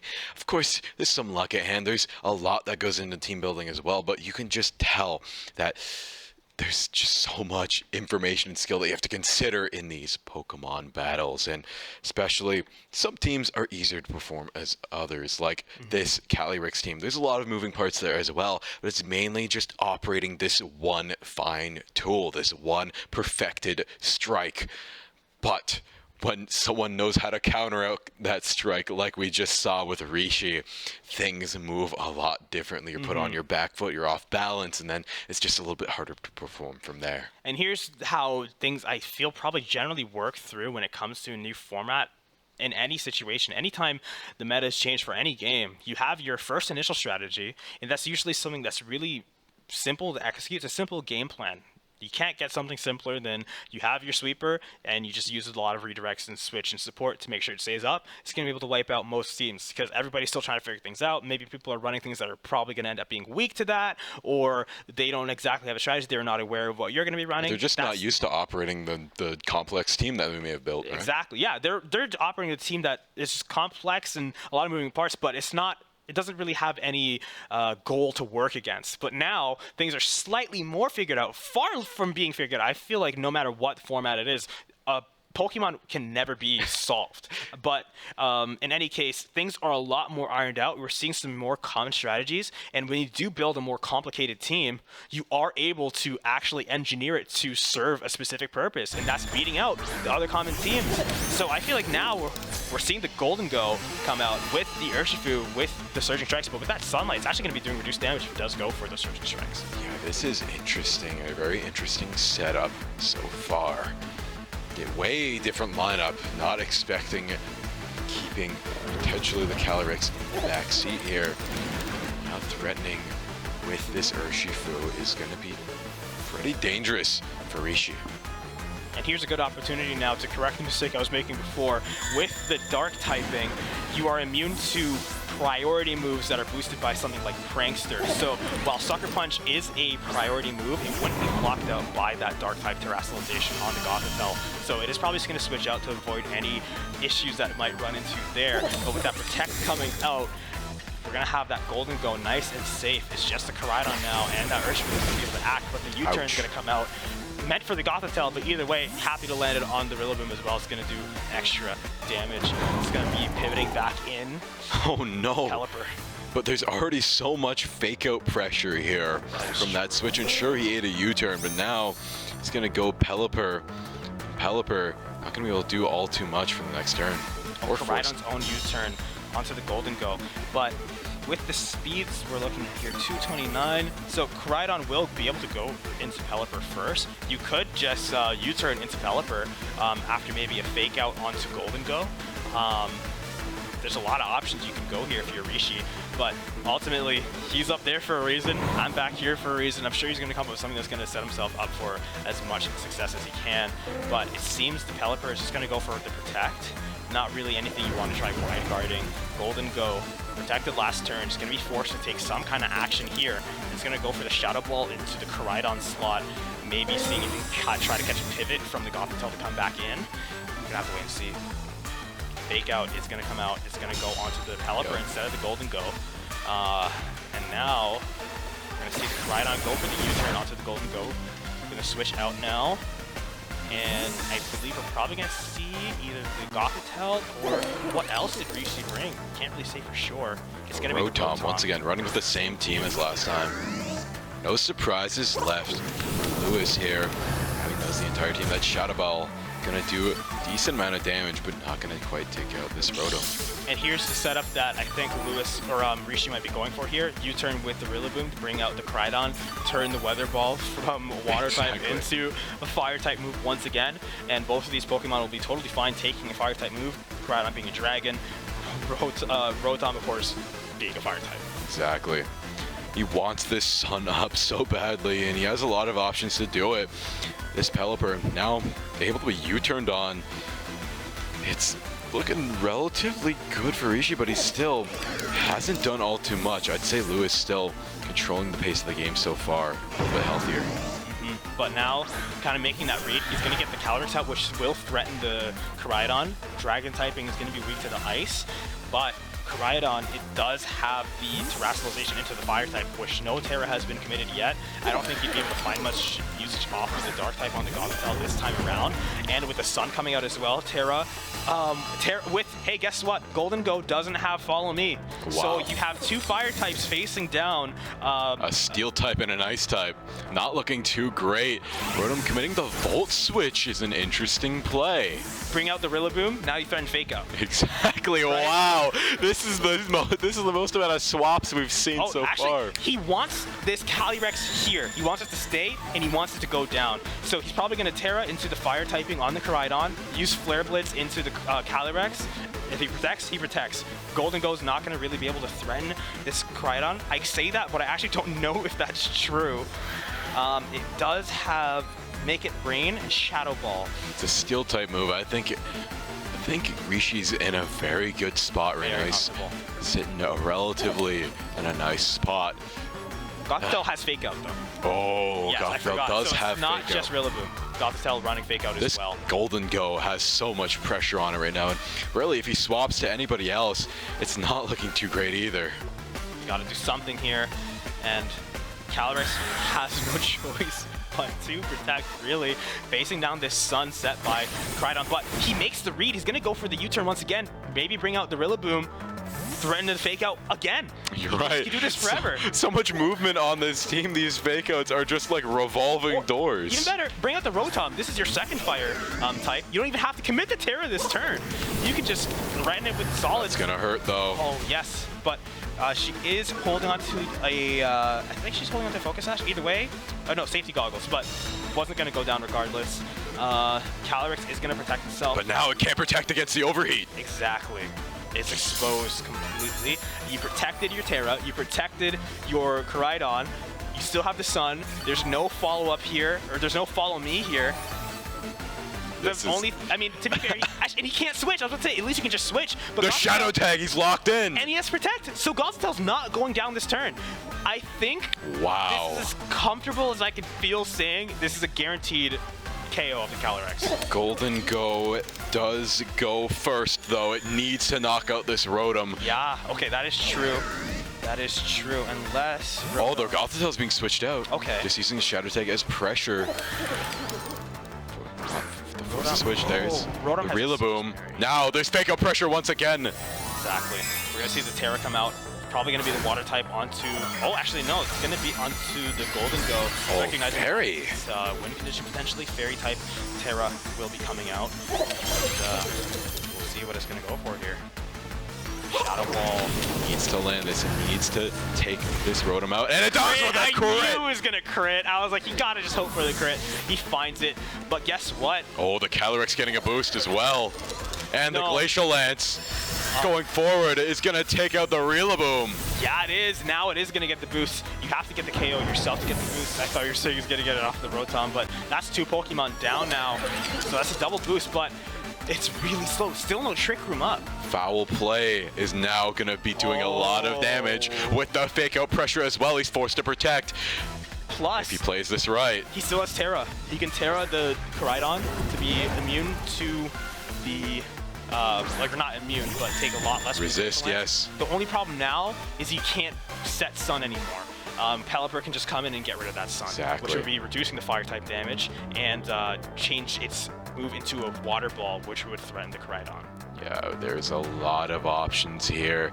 It's not looking great for Rishi, but he still does have his restricted Pokemon in play. If he plays around this Koraidon, he might be able to swing the battle, but no, he's going to take the FF here. Yeah. As that was 2 against pretty much 4 fully healthed Pokemon.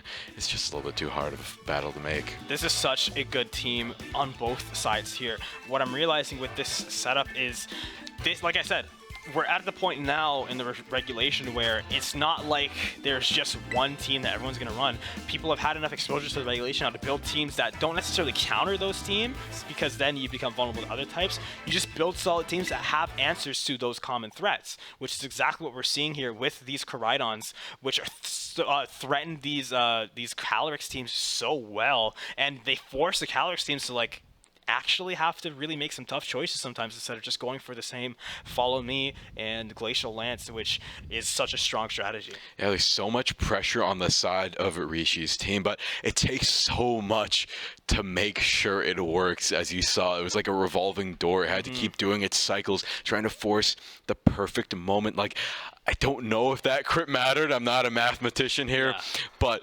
if it did, I think that's where it all fell apart. If that Rotom could have gotten the overheat off on that Calyrex, I think Calyrex would have went down, or at least gotten low enough to be taken out. We would have seen the match be played out a little bit more. But overall, wow, what a match so far. Absolutely. And that's the other thing that's really scary with the overheat is, again, I'm pretty sure it does have reduced accuracy. It might even just be by 5%, but it's enough that you're kind of worried every time you press it. Every time you press it, you are thinking at the back of your mind, this can miss.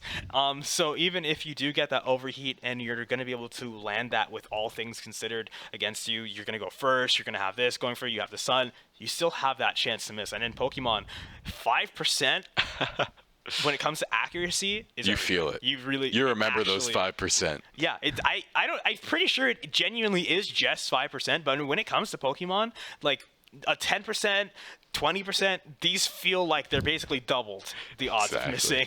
But yeah, the overheat is such a very scary, threatening move, but it does have its limitations in some regards. Yeah, this Koraidon team has so many moving parts. We still haven't seen this Ting-Lu yet. We haven't the Flutter Mane. I don't know if those are the best choices here, but because you kind of need the fake out pressure from all of those moving parts. But we'll see if there's any switch ups going forward here. Once again, leading with the Pelipper. Gonna try and take things from here along with this Urshifu. Urshifu lead with Pelipper here, gonna get a boost to that water damage. So anything that stands is probably gonna really be feeling that damage that it's going to be doing. But of course, you still always have the option to switch, at least if you're Rishi. These two Pokemon are locked in place by the Shadow Tag from Gothitelle. Yeah, locked in place. But now we're going to see the swap out from the Gothitelle. Let's see, going out with the Koraidon, cleansing the rain. This Surging Strikes is still going to be putting a lot of pressure on Rishi. Getting rid of that water, or rather getting rid of that rain, so these weather balls now will be fireballs instead, and that's going to be the Pelipper. It's going to become a ghost type. Now it's going to be immune to fake out, and it's not going to be double weak to that Thunderbolt from the Rotom. Very interesting pick. The U-turn from the Urshifu, getting the swap out. Doesn't like that matchup very much, even though the Surging Strikes would have surely have taken out this Rotom. I don't think it's very tanky here. Now we see the Calyrex being hovered here for the swap in and being committed as well. And now this is the setup for both teams here. They have the wide guard, they have the sun up. This is a very interesting thing. I'd like to see how Volt this Switch plays actually out. went onto the other slot, wasn't targeted towards the Pelipper. He must have known that if he's going to leave this Pelipper here, he's going to do something to protect it. He's going to bring the Gothitelle back out. He always wants to make sure he has at least one Fire-type threat in the back pocket. This Weather Ball, once again, going to be a Fire-type move. It's going to go onto the Gothitelle. Huge special defense, so it's not going to hurt too much. Now, ordinarily, I would be worried to have to face down the Koraidon in the sun with my Calyrex, but if he switched into this Calyrex, I feel like he probably did it because he's confident or he has some kind of strategy of how to handle the situation. He's going to go for the swap out with Golden Go. I'm pretty sure with that Shadow Tag, I guess if Gothitelle ends up switching, it will be able to switch, but if he doesn't, of course, then that would just be ending up, this would just end up being a wasted turn. So a little bit of a gamble he's going to go for here, trying to get a switch out. But Gothitelle very well could just end up staying here. Actually, wait, Shadow Tag didn't prevent the switch? I'm interested to see. It must be something I'm not aware of. Okay, Oh, wow. So with Pelipper being a ghost type, it will become immune to Shadow Tag in that situation. Koraidon will protect itself, so will Calyrex, but Gothitelle still has the ability to act here, and I wouldn't be surprised to see this on. Yes, but it's going to go into the Calyrex to prevent that Trick Room. That's going to be another situation where you really just, it goes to show, Trick Room really is the success point for this team. Glacial Lance is a solid move, it's very strong, it's very threatening, but if you're not acting first, it's not that scary. So always trying to get that taunt off onto the Calyrex. But once again, it's just going to press that Glacial Lance button since there's not much else for it to do. Whether or not we see the Tetra come out for Rishi, we're going to have to wait and see. But another switch out. Golden Go, also a ghost type, is going to be immune to that. It's going to bring back out the Pelipper, get the rain back. Ghost types, we love them. Wow, yeah, this ghost type Terra is absolutely imperative. Just completely ruining Rishi's game plan here. But now a Terra on the enemy team. Let's see how this one is going to shake up. Terra Dark, it worked in game one. Will it work in game two? Oh, the foul play pressure as well. It's going to be huge. Yeah, I think this knocks out the Calyrex here. It's going to be last to go, of course. You could also take out the Pelipper. Oh, that is true. Either opponent here is an amazing one to foul play here. But the foul play is going to go on to somebody here. It's already set in stone. We're just going to have to wait and see which he ended up choosing. Grass Sisters are going to come up too. This will be a little extra boon for this team on Rishi's side. But foul play is going to come out and it's going to connect. The Calyrex. Calyrex. That's going to be the knocked out restricted. Such a very powerful call out. A great move as well. Being able to force out, because that was the only Pokemon that wasn't able to switch. So if you're going to go for anything, you want to go for the most guaranteed safe play where you know no switches are going to come out. And you just go for, yeah, the Calyrex. And of course, it's also probably one of the bigger threats. But Golden Go coming back and showing this is now probably the second biggest threat, or the biggest threat in this game now that Calyrex is out. And with this rain up, Pelipper in contention for that title as well. But we could see Koraidon come back at any point here. Gothitelle might want to stick as long as possible, I think though. you want to ignore the Pelipper. You don't want that one in the back pocket for now. If it gets swapped out, well, that's it then. But you just want to wait as long as possible before you switch your Koraidon, because you don't want that to end on water. Pelipper is going to protect himself. Another turn of stalling things out, but that means if it doesn't go for anything else here, then it's going to be forced to act. It's going to be exposed next turn. Pelipper is going to block out that Grassy Surge. Nasty plot coming out from Golden Go. But it could be another target for foul play, especially It's weak now. to it. Yeah, but it's going to target Wow! Pelipper instead. Another Big great protect. play. Huge protect. A great reads coming out, but at the very least, it is exposed for the next turn. Golden Go is very fast. Gothitelle probably won't have the time to reach it before it can, get that foul play off instead. We're going to see the Pelipper switch out. Does not want to take any damage. It also wants to have that rain reset in its back pocket. Urshifu coming out in the rain as well. It's going to be able to make as much use of that as possible. Wow. It's going to protect, so it's going to be immune to anything that this Golden Go might have tried to go for. And Rillaboom is going to Grassy Glide into the Urshifu. Wow, super effective. Huge damage. Golden Go's going to use Make It Rain, but it's going to get protected out by the Gothitelle. And hit the Rillaboom, and wow, that special attack boost just did so much damage. Yeah, it's going to lose that special attack boost as a result, however, but it's still going to be a huge boon. Urshifu took a huge amount of damage. Honestly, I feel like Rillaboom did its job, because now you can bring back in your Koraidon, reset the rain or the sun, and you're going to have to worry about Pelipper once again. I wouldn't be surprised if we just see this U-turn once more, bring back out the Rotom. Definitely could do that, but you definitely need to take out this Golden Goat. It is an absolute truck right now. It's just pretty much a glass cannon, but there's 2 points of pressure here. The Koraidon could do Flare Blitz, could do a lot of stuff that's good against this Steel type. So could the Rotom, and so could this Gothitelle. All 3 Pokemon pressuring this Golden Go. So really, you're just trying to make sure you can maybe switch out this Koraidon, still taking him out. Gonna see the commit of this turn coming out. That communicating symbol, please hurry up. I can't wait to see how this next turn unfolds. I feel like this is gonna be the pivotal one that really decides the outcome of this game. That Sunlight being up, but the Pelipper, and oh, actually no, Urshifu can't switch out because it's not a Ghost type, and Gothitelle is still on the field, so Golden Go is gonna be free to come out, but Pelipper will be making its return. This Urshifu is most likely gonna go down. But it's not going to go down without a fight. It's going to use those Surging Strikes onto the Gothitelle, and I think this is going to be able to knock it out. Yeah, Gothitelle has really high defense, but it's been reduced. It even healed up a couple of times, but still not enough to really establish it. And with that Gothitelle going down, this means that you can't switch out your Koraidon anymore. So even if it did go for U-turn, it's going to have to stick in, and it's not going to be able to reset the rain. This is a Pelipper. Flare Blitz! It's going to come out onto the Pelipper. It's going to be reduced because of the rain, and it's going to do a little bit of damage to itself as well. Again, the rain is such a huge part of the success of Lewis's team right now. You have to just be able to deal with it at this point. Weather Ball is not going to be boosted by Stab anymore since this Pelipper is a Ghost type now, but I don't even know if it matters at this point. The rain is just so Hurricane effective. Too. Surging Strikes to go through any Protect you want to go for. And the speed to boot. Things are looking dire for Rishi.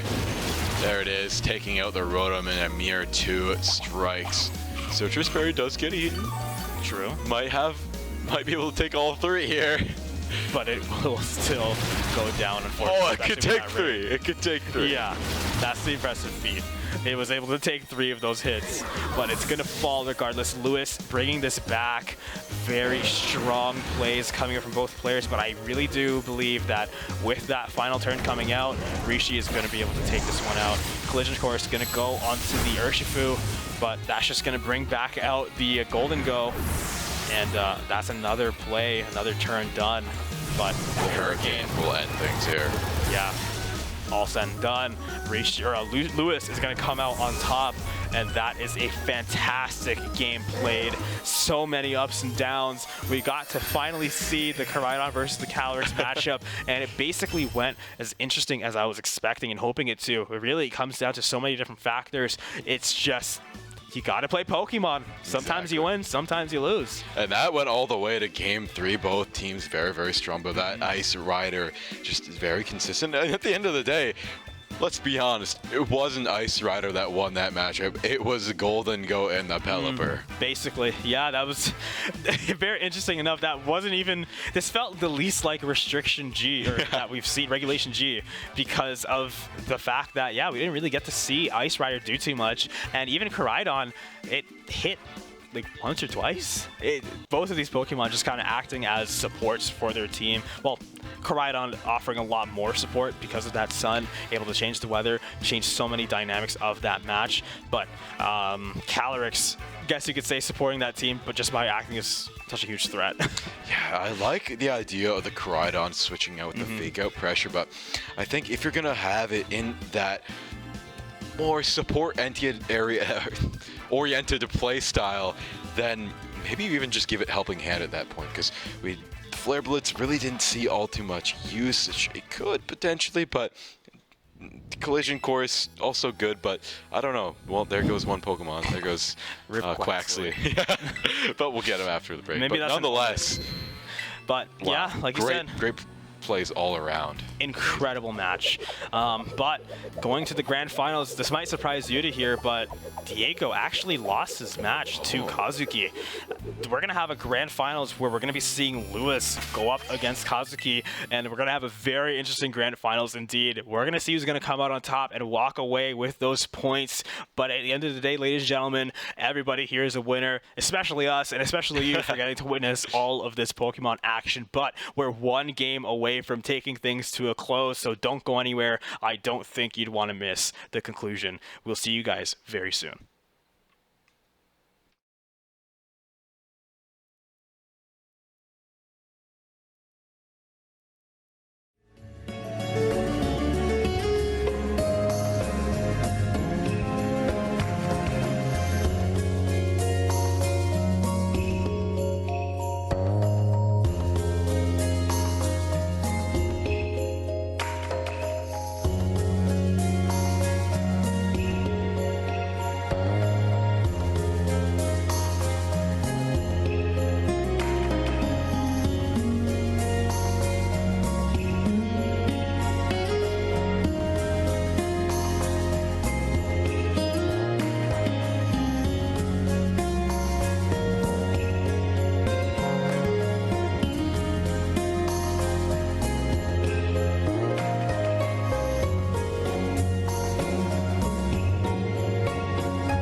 And here we are, everybody, after a long day of Pokemon. And we are here at the pinnacle, at the top, at the grand finals. We've seen some of these players from all the way back in Swiss rounds, and some of these players we've never seen before. You're expecting to see Diego, but there is a massive upset in the semifinals, leading Kazuki Kanehira to be here in the grand finals, facing off against Lewis Pictorate. Yes, and wow, you know, one thing is for certain today, Pokemon is a very great game to watch. Some of the action that we saw here today might have a little bit of recency bias, but I feel like that last game was probably the most Pokemon battle we saw today. There's so many elements, so many things to consider, there's so many factors, so many decisions that happened before the game, happened in the game, happened after the game to take us all the way to game 3, very close near the end as well. Just so many choices. Teams are getting more and more diverse as the meta kind of gets figured out and you get solutions to very common threats. This Ice Rider was at the top of the world, really. Yesterday, in fact, Steven Stark won with an Ice Rider as his restricted, but now as we're starting to see, again, it's early in the format. People are starting to figure out really solid teams, really solid solutions to that Ice Rider pick. And then, of course, we're going to start seeing solutions to those teams. And then those teams, and everything's kind of fall into place. But the thing I really like about this regulation is the diversity that it encourages. Exactly. We're seeing so many varied teams. Just some of them going all in around the restricted Pokemon. Some using restricted Pokemon as an enhancement, as a support. But now going forward, we're going to be seeing, of course, Lewis's Ice Rider team. But I'm sure everyone's wondering what Kazuki's team is going to be. And that team is going to be one revolving around Miraidon, the restricted Pokemon. We have Golden Go as well. We have Whimsicott. We have Incineroar. We have Ursaluna Blood Moon. All very typical picks, very expected picks, but the curveball, the one curveball here is going to be Porygon 2 with that Eviolite. Gonna be the Trick Room setter with Recover, Terra Blast, and Foul Play. Now, if you asked me if I thought Porygon 2 would be a big threat, I would have said no. But now, looking at this move pool, looking at what it's going up against, this has the potential to be the game-changing Mon that sets everything up for Kazuki. For sure. Download giving you a boost as soon as you switch in against the type that's, I believe, strongest against your opponent's Pokemon. So this will probably end up walking into the field with a special attack boost in most circumstances. Again, that's something that's really hard to speculate on. Exactly. We just have to wait and see once we get into the game. But something that's been really understated is the value of the heal. The only heal you really see has been coming from grassy terrain, Drain Punch, and like the one pollen puff you might see for the day. But with this Porygon able to heal itself up to 50%, it's pretty good, especially with how tanky it is, the Eviolite and all the defense stats pumped into it. But we're going to get right into our grand finals match for today. This is going to be the first of potentially 3. We're seeing the very scary lead that we've been seeing so far. We're going to have the Miraidon with the Golden Go. It's a very difficult duo to deal with, but likewise, we're going to see Lewis now without the Koraidon to threaten it. This lead is very comfortable. You can go for it with the, Psychic Surge is actually going to beat the Electric Surge. I think that might be a speed thing since Miraidon's faster. It's going to set it first, and then, of course, Indeedee will set it afterwards. But without the Koraidon to threaten it, the Calyrex and Indeedee combo with the Follow Me, again, it's just a strat to go for, right? So just go for it and see if you can get anything done. Exactly, yeah. The threat of the Koraidon is now over. And you can just tell how just having that one Indeedee throws the Miraidon's plan, just cuts it to ribbons. But now, isn't Terra right off the bat going with Reckless Abandon anyways and terroring the Golden Go Terra Steel to try and put as much pressure and boost that Make It Rain even stronger. And now, yeah, it's going to be even more potent, but Calyrex, of course, is going to use that Protect, and Indeedee, I guess if that's not going to be doing the Follow Me, there's going to be some options it's going to be able to use, but Miraidon's going to go back after that Volt Switch after getting some really solid damage off onto the Indeedee, and now you can just switch it back in at any point to reset and get Electric Terrain back. Porygon 2 is making its debut here today, and with that download, it's going to get the special attack boost like predicted here. Make It Rain is going to come out, Protect is going to come out for the Calyrex, but Indeedee is still going to take the brunt of this damage. See if it's going to work out here. Wow. Indeedee's going to get the KO. And no Trick Room. True. No trick room setup, no follow me. So far, Lewis not getting the setup he needs to go a little bit further here. Kazuki has really just done the work to make this as easy as possible for himself. This is just a clear path to just a very straightforward game. Terra Blast is going to be a normal type move, I believe, by default, but if he does want to Terra into the ground, he could get some pretty solid damage with that boost, and it's going to be stabbed as well. So, with Hurricane now being a very significant threat because of that range set by Developer, that's just another thing you're going to have to consider. But Golden Go, a very strong Pokemon for a lot of different reasons. Porygon too, we're going to have to see what it really brings to the table here. But high horsepower could be the play to go for, but you also really want to try to get your Trick Room up. This Pelipper doesn't run Tailwind, I believe, so without that, you're gonna have to rely on something to get your Calyrex to be able to actually use its very threatening moves. Exactly, this Calyrex just struggling to get that engine started, like I said before, just trying to get the right positioning going. Rhydon coming back out, now without the threatening DD, this electric terrain Hadron engine is going to be in full effect. And now things are starting to get moving. We're going to see the Terra come out on the side of Lewis. And if this is Terra Water, what are you doing? This is a bad matchup for you. Into the electric terrain, the swap out is absolutely amazing for Kazuki. And the Hurricane is going to come out, and this is going to be not even that much damage, actually. I think thanks to those typings, the Terra Blast is going to come out onto the Pelipper. It is normal type. You actually kind of prefer that in this case. High horsepower is going to come out and do insane damage to the Miraidon, but it's going to hang on by a thread. Thanks to all of the speed that's going to be working with here, it will still be able to go first. You really have to consider what matters to you on the side of Lewis's field. Do you try to get a switch in, or do you just try to hold on, maybe protect, try to stall out another turn? That seems to be the play for him, but I feel like that might be a little bit of an obvious play for Kazuki, so he's probably going to try to optimize his turn to get the most out of the fact that this Calyrex is going to be just sitting here this turn, just protecting itself. We're going to see if we can try to get some pivots into this Pelipper to just nullify this as a threat, or maybe even some setup. Maybe this Porygon, I'm not sure if it took damage last turn, but it could recover even if it did. There's so many options to go for, but Miraidon's going to get switched out. Again, it's so fast. You can just switch it out at any point to make it a threat. The attack lower is huge. The attack lower actually is not going to come through again because Calyrex is clear. I mean, trust me, same thing happened to me like at least 4 times. I've done this twice today now, but I'm going to get used to it by the next one. There you go, the Protect coming through.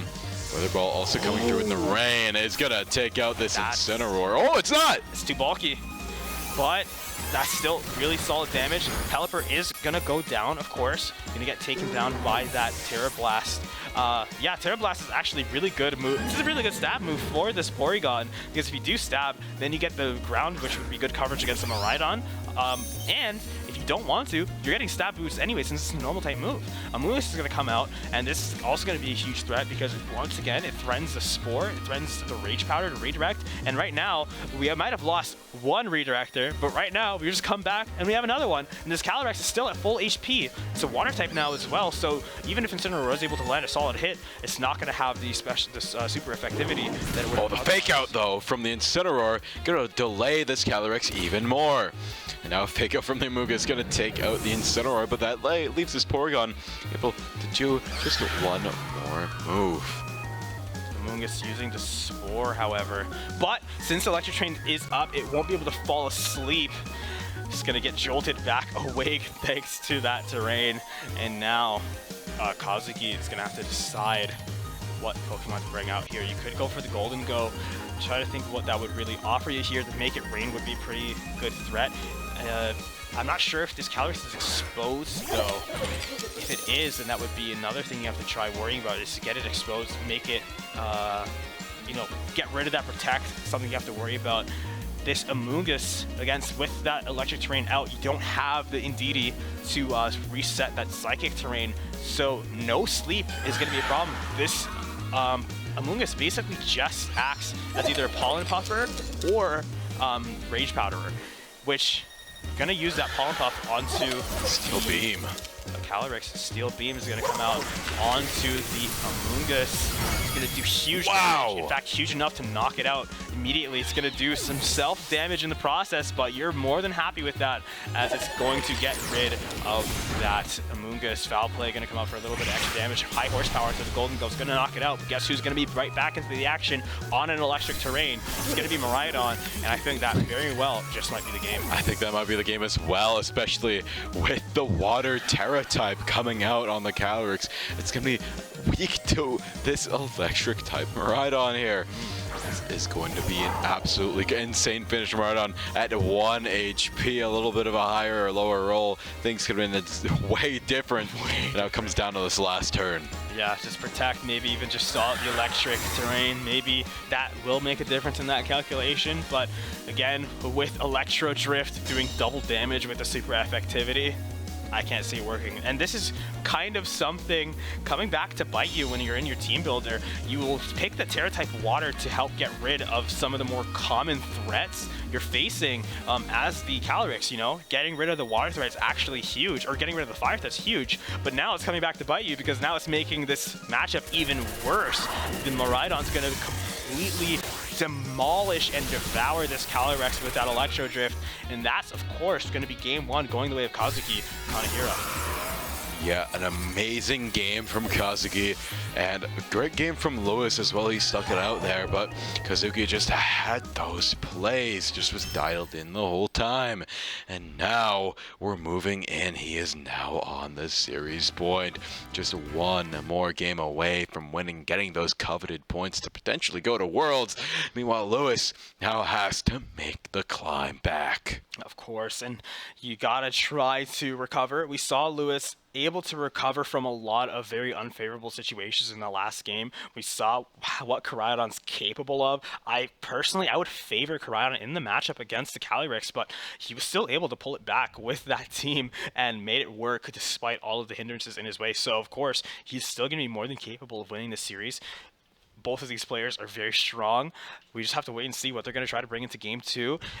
Do you anticipate any switch-ins? It's honestly, I feel bad honestly asking you that because it's so hard to really anticipate, but if you had to spitball some ideas, like what might we see? If I had to guess on the count of Kazuki, I think the only switch-in we might see would potentially be maybe switch out the Incineroar for Whimsicott, but overall I think that team comp he went in with was pretty solid.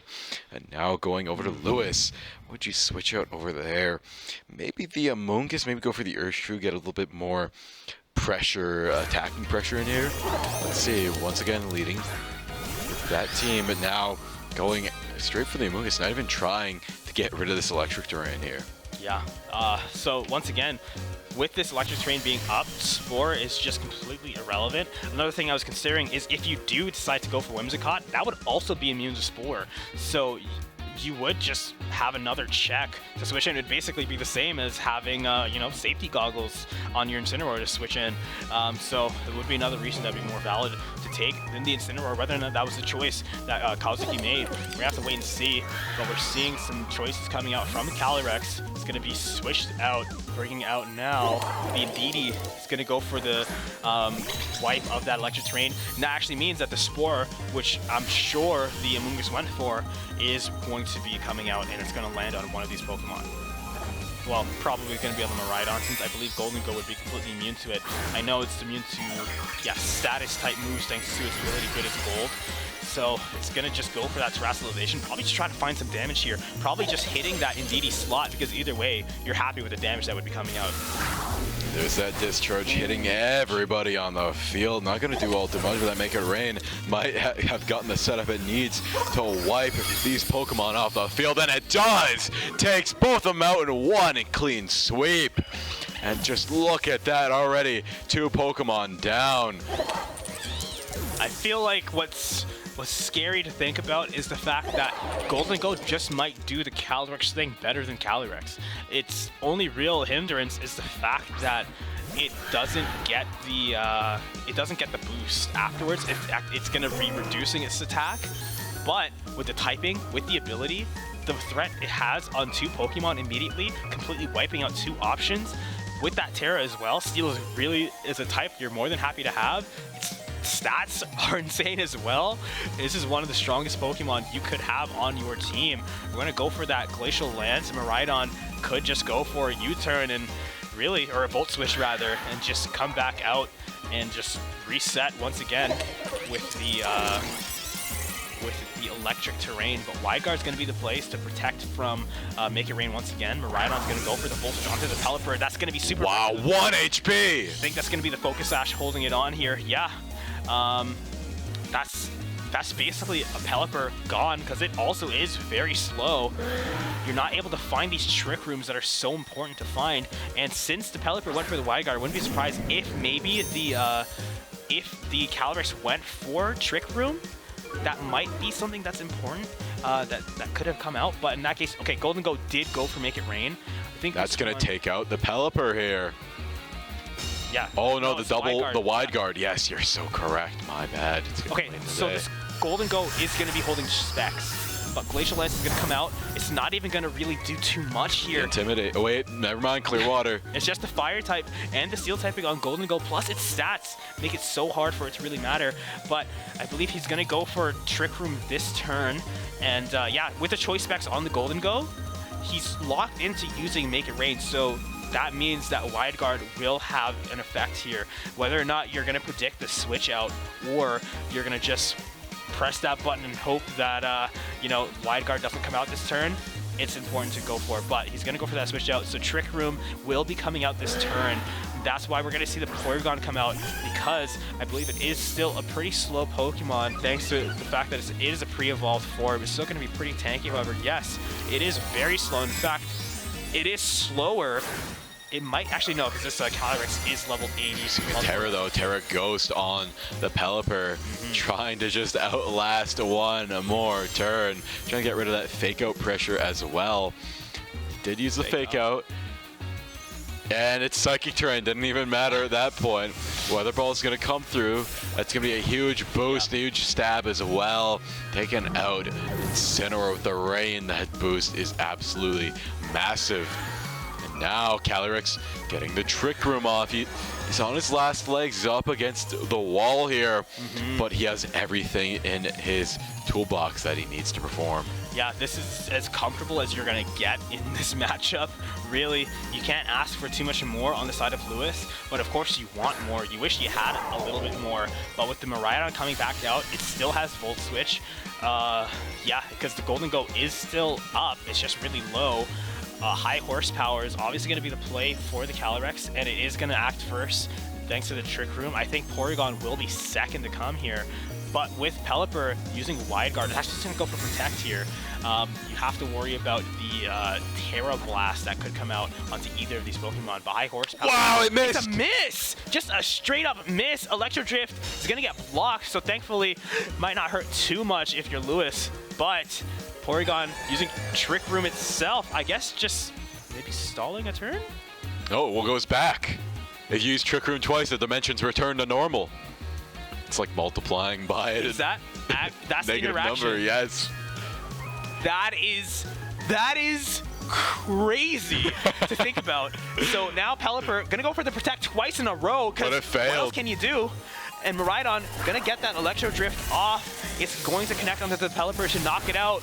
And even if you just have one Pokemon to work with here, even if you do get this Glacial Lance out, you're still the slowest Pokemon on the field. This Porygon, being the sleeper pick of today, the foul play as well. With the foul play, might have won the game just by using Trick Room. Trick Room does come out once again. It can set it right back though. But we already saw how much damage Porygon did with the foul play. That's going to be it. Even if it got the Trick Room off, it wouldn't be able to kill the Porygon. Yeah, it can operate and moves first in the Trick Room. Kazuki is going to win today. He's going to be the victor of today's tournament, and in an impressive fashion. We didn't even get to see him on stream yesterday. He was here, but he came yesterday, came today, and he's won. He won the entire thing with some unexpected picks.